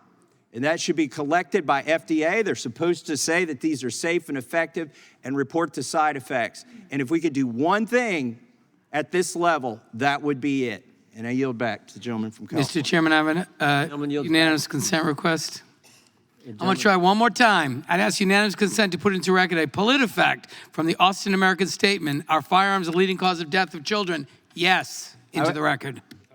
No objection. I have asked unanimous consent requests. Gentleman from Kentucky is recognized. To submit for the record an article from 2.5 weeks ago in Snopes, of all places, which fact checks Mr. Cicilline's information and shows that Ms. Hagelman is correct, not Mr. Cicilline. Fact checking the fact checkers. All right, without objection, so ordered. The gentleman from Maryland is recognized for 5 minutes. Thank you, Mr. Chairman. I can't believe that we're finding comfort in the fact that the leading cause of death is, for 2 and 19 is guns, but not under 1. That's supposed to be okay? Look, Mr. Roy, Mr. Massey, I have tremendous respect for both of you. I appreciate what you've said tonight. Mr. Roy in particular, your comments about the struggles of young men, I think is right on the money. But where we part company is the concept of, guns don't kill people and sort of marginalizing the impact that guns have. I became a prosecutor in 1990. I believe you were a prosecutor at one point too. I was here in Washington, D.C. It was the height of the crack wars. And the big change that happened between when I was a young man and what started happening in the 1990s was when a fist fight turned into a gunfight. That was the big change. And adding more powerful weapons, and you might recall that the 9mm came in, the cops got scared, they had to move up from revolvers, so then they got more powerful weapons. We had this escalation of guns on the street just in that cycle with the police and the drug dealers. Going along at the same time as that, we had the growth of guns. We didn't have 400 million guns in America 30 years ago. A big part of the problem right now is they're everywhere and they're easily accessible. We can talk about mental health and trying to track down men, who are or have caused crimes and we should lock them up forever. The problem is we've got first-time offenders that are doing the mass killings. So if we leave all these guns easily accessible like they are right now, we're going to continue to have these mass shootings every day. And so, look, I don't disagree. I don't want to say that your views on these things are somehow dishonest or anything like that. I'm not attributing bad motives to your views. What I am asking, though, is that from our perspective, certainly, maybe yours too, we've got to figure out something to stop these mass killings. I mean, it is just appalling now that the Alabama mass killing. I mean, somebody was talking about the mass shooting. I thought they were still talking about Nashville because they're coming so fast, it's hard to even keep track of them. We've got to come to grips with the fact that is not acceptable. We've got to figure something out. So when I look to you all, and you guys are pushing back at us, and that's fine, but when I look to you all, you're in the majority now. I wasn't here last year. And the only gun legislation we get through the Judiciary Committee is this one. And which we all know will do nothing either way to address mass gun violence. It just won't. And so, is there anything you guys would accept? I mean, more background checks, banning ghost guns? Is there anything that you would put on the table? I mean, anything that might start to address the problem? Because right now, we're in a holding pattern. I think it was one of your colleagues over there that said, hey, it's late at night. I'm not going to convince you. You're not going to convince me. Okay, fine. But there's got to be some kind of common ground. I can't believe that you all are comfortable with the status quo. And I get your point about, having more guns on the street or, more people having guns. I don't think that's the solution. We had a conversation earlier. One of you was testifying about being in places where a lot of people have guns so you feel safer. But I was here when a guy walked into MPD, that's the police department here in Washington, D.C., and lit up the place. He killed police officers. Everybody's armed. He shoots it up. I remember the Fort Hood shooting in 2009. 13 people were killed. Everybody's armed and actually trained how to use them, their weapons to defend themselves. We had a shooting here in the Capitol as well. Somebody walked in and started shooting at people. It happens everywhere. Everybody having guns doesn't fix the problem. We've got to find a better way to go at it. And by the way, I've got 5 sons. One of them was a school teacher. And when he decided to go? When they started saying well, you guys are going to have to get guns. Maybe that's the way to go. Fire drills going to active shooter drills. Mr. Roy, you want to talk about impact on our children that's negative and causing these kind of problems? That's got to be one of them. I see I've run out of my time, but let's find a way. You guys are going to win this vote today, obviously. But can we do something as we move forward to start trying to address these problems in a bipartisan way and do something to slow this down? I mean, anything. I yield back. Mr. Chairman. Gentleman's time. Have a unanimous consent request. Gentleman's time has expired. The gentleman is recognized for unanimous consent. I'd like to submit for the record Pew Research data dated February 3rd, 2022, which shows, and I think this gets to Mr. Ivey's point, which I respect greatly, it shows that the majority of these firearm deaths that we're quoting in these adolescent years are suicides. That's the majority of them. And that is something that we need to focus on. Without objection, without objection, the will be entered in the record. A reporting quorum being present, the question is on favorably reporting. Oh, I was told that was our last. I apologize. Ms. Jayapal is recognized. Thank you, Mr. Chairman. I'm going to yield my time to Ms. Jackson-Lee, but I just wanted to say for anybody who does want to focus on suicides, I do have a bill that is a voluntary waiver bill for guns for people to be, and I brought it in the last session, and unfortunately, you all didn't want to vote for it, but it is a program that's working in Washington State and in Utah, where people who are experiencing suicidal thoughts can voluntarily turn their gun in. They can get it back whenever they want. But I guess I just want to say, it's been a long night, but I want to say that I was moved by your words, Mr. Ivey, and I think it's exhausting. It's really exhausting to constantly feel like there is literally nothing that we can bring to the floor, and that we just have these moments of silence, and then we go back to our districts and people say, well, what are you guys doing about these mass shootings? Why is it that the United States is the only country in the world that goes through this? Why can't we stop these mass shootings? And more guns is not the answer, nor is constantly saying that the only way we're going to deal with this is to arm ourselves. That cannot be the answer. And we can talk about mental health and we can talk about all those other things. By the way, those things take money and funding. And so hopefully y'all are going to contribute to that funding when the appropriations budget comes, and we're not going to see cuts to Medicaid and to mental health and to public schools for that matter.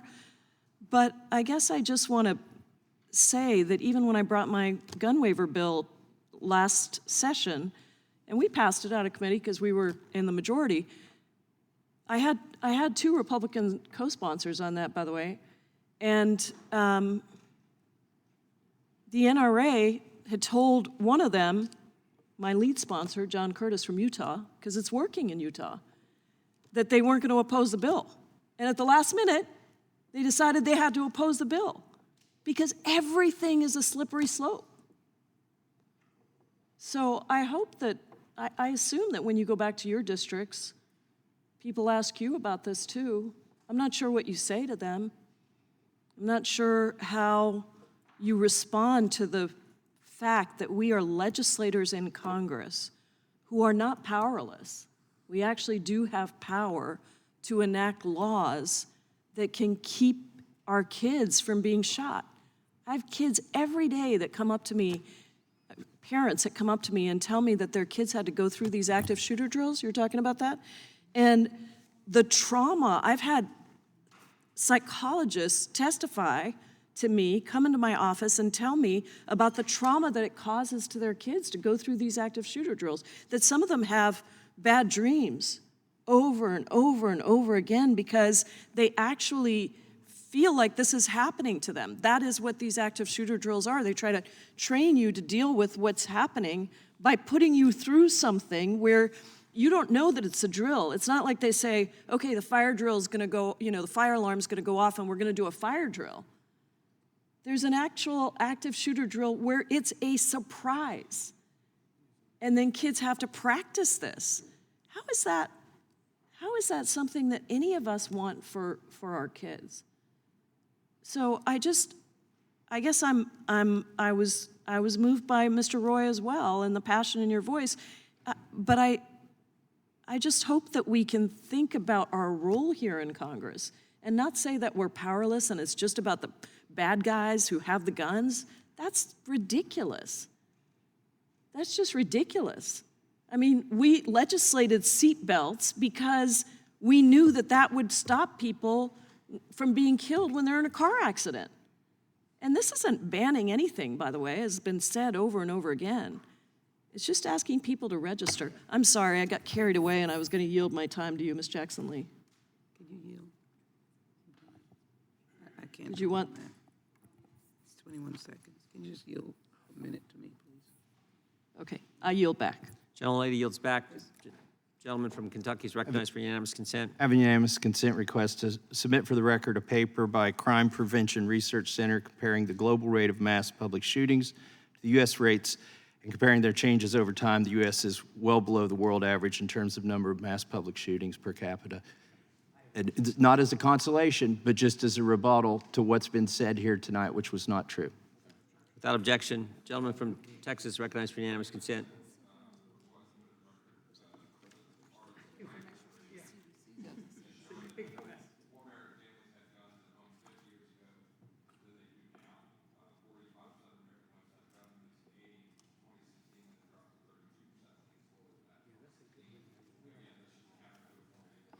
Without objection. Mr. Chairman. Ms. Escobar. I yield Recognized. to my colleague from Texas, Ms. Jackson Lee. Let me, I thank the gentlelady very much. Let me echo the plea that Congressman Ivey made in this late hour. We're not going to end this discussion tonight. We'll have a vote tonight. But it pains me to think that we cannot find common ground. We've mentioned a lot of bills, excuse my voice. There's a storage bill, Kimberly Vaughn storage bill. I can't imagine why we would not want to ensure that people store their guns. In Texas, one of the largest accesses to guns by criminals are guns unstored in homes and cars because we are a gunned state and we lose a lot of lives. So my plea is the same as the congressman, a former federal prosecutor, that we can find some common ground. The second thing is, I want to commend the ATF because they are the organization that has stood in the gap in gun trafficking to stop these guns that are coming. Mexico pleads with us to stop the gun trafficking that arms the cartels. But the ATF has had the fortitude to press forward in the face of unfair attacks and bullying by the House Republicans. And the director of the ATF, we visited in my home district and went to the ATF facility, and they do magnificent work with high technology. As I mentioned, all of us don't have the privilege of having combat veterans protect us. And the children that have died and the victims that have died specifically by stabilizing braces being used to steady the gun. And let's put on the table the fact that you can hide your guns with braces, as Mr. Johnson from Georgia had said. So I just want to leave this statistic for people who seem not to be affected or impacted by Congressman McBath, who has over and over spoken of her pain that she still speaks of, and others who are in their homes tonight suffering the loss of their children, their loved one, and those recent killings. In 2022, there were 20,118 firearm deaths, excluding suicides. That's people. And this is CNN, November 23rd, 2022. That's 10 times the number killed on 9/11. This happens year after year after year. I just don't know why the pleas that we've made on this side, each and every member, cannot be answered. It is not being answered tonight, and I yield back. Gentlelady yields back. A reporting quorum being present. The question is on favorably reporting the resolution. All those in favor say aye. Aye. Those opposed, no. No. In the opinion of the chair, the ayes have it, and the resolution is ordered to be reported favorably to the House. Members will have 2 days to submit views. Roll call being requested. We'll go to a roll call. The clerk will call that roll. Mr. Jordan? Yes. Mr. Jordan votes yes. Mr. Issa? Mr. Issa votes yes. Mr. Buck? Mr. Gates? Mr. Johnson of Louisiana? Mr. Johnson of Louisiana votes aye. Mr. Biggs? Mr. Biggs votes aye. Mr. McClintock? Mr. McClintock votes aye. Mr. Tiffany? Mr. Tiffany votes aye. Mr. Massey? Hang on. Committee will be in order. We got to finish the roll call. Mr. Massey? Thomas. Thomas. Mr. Massey votes yes. Mr. Roy? Mr. Roy votes yes. Mr. Bishop? Mr. Bishop votes yes. Ms. Sparts? Ms. Sparts votes yes. Mr. Fitzgerald? Mr. Fitzgerald votes aye. Mr. Bentz? Mr. Bentz votes yes. Mr. Klein? Mr. Klein votes aye. Mr. Gooden? Mr. Van Drew? Mr. Van Drew votes yes. Mr. Nels? Mr. Nels votes yes. Mr. Moore? Mr. Moore votes yes. Mr. Kiley? Mr. Kiley votes yes. Ms. Hageman? Ms. Hageman votes yes. Mr. Moran? Mr. Moran votes yes. Ms. Lee? Ms. Lee votes yes. Mr. Hunt? Mr. Hunt votes yes. It'll be in Mr. order. Fry? Mr. Fry votes aye. Mr. Nadler? No. Mr. Nadler votes no. Ms. Lofgren? Ms. Lofgren votes no. Ms. Jackson Lee? Ms. Jackson Lee? No. Ms. Jackson Lee votes no. Mr. Cohen? Mr. Johnson of Georgia? Mr. Johnson of Georgia votes no. Mr. Schiff? Mr. Schiff votes no. Mr. Cicilline? No. Mr. Cicilline votes no. Mr. Swalwell? Nope. Mr. Swalwell votes no. Mr. Liu?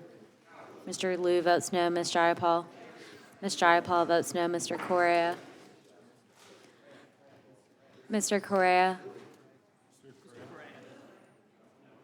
Mr. Correa votes no. Ms. Scanlon? Ms. Scanlon. Ms. Scanlon votes no. Mr. Neguse? Mr. Neguse votes no. Ms. McBath?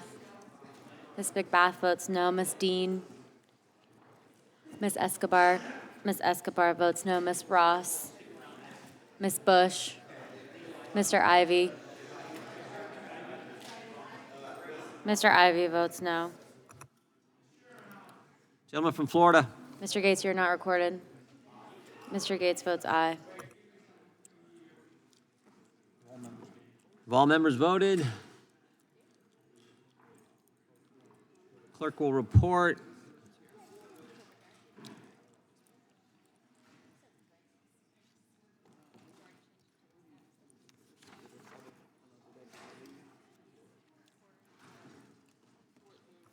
Mr. Chairman, there are 23 ayes and 15 noes. The ayes have it, and the resolution is ordered to be reported favorably to the House. Members will have 2 days to submit views. This concludes the committee's business for the day. The meeting is adjourned.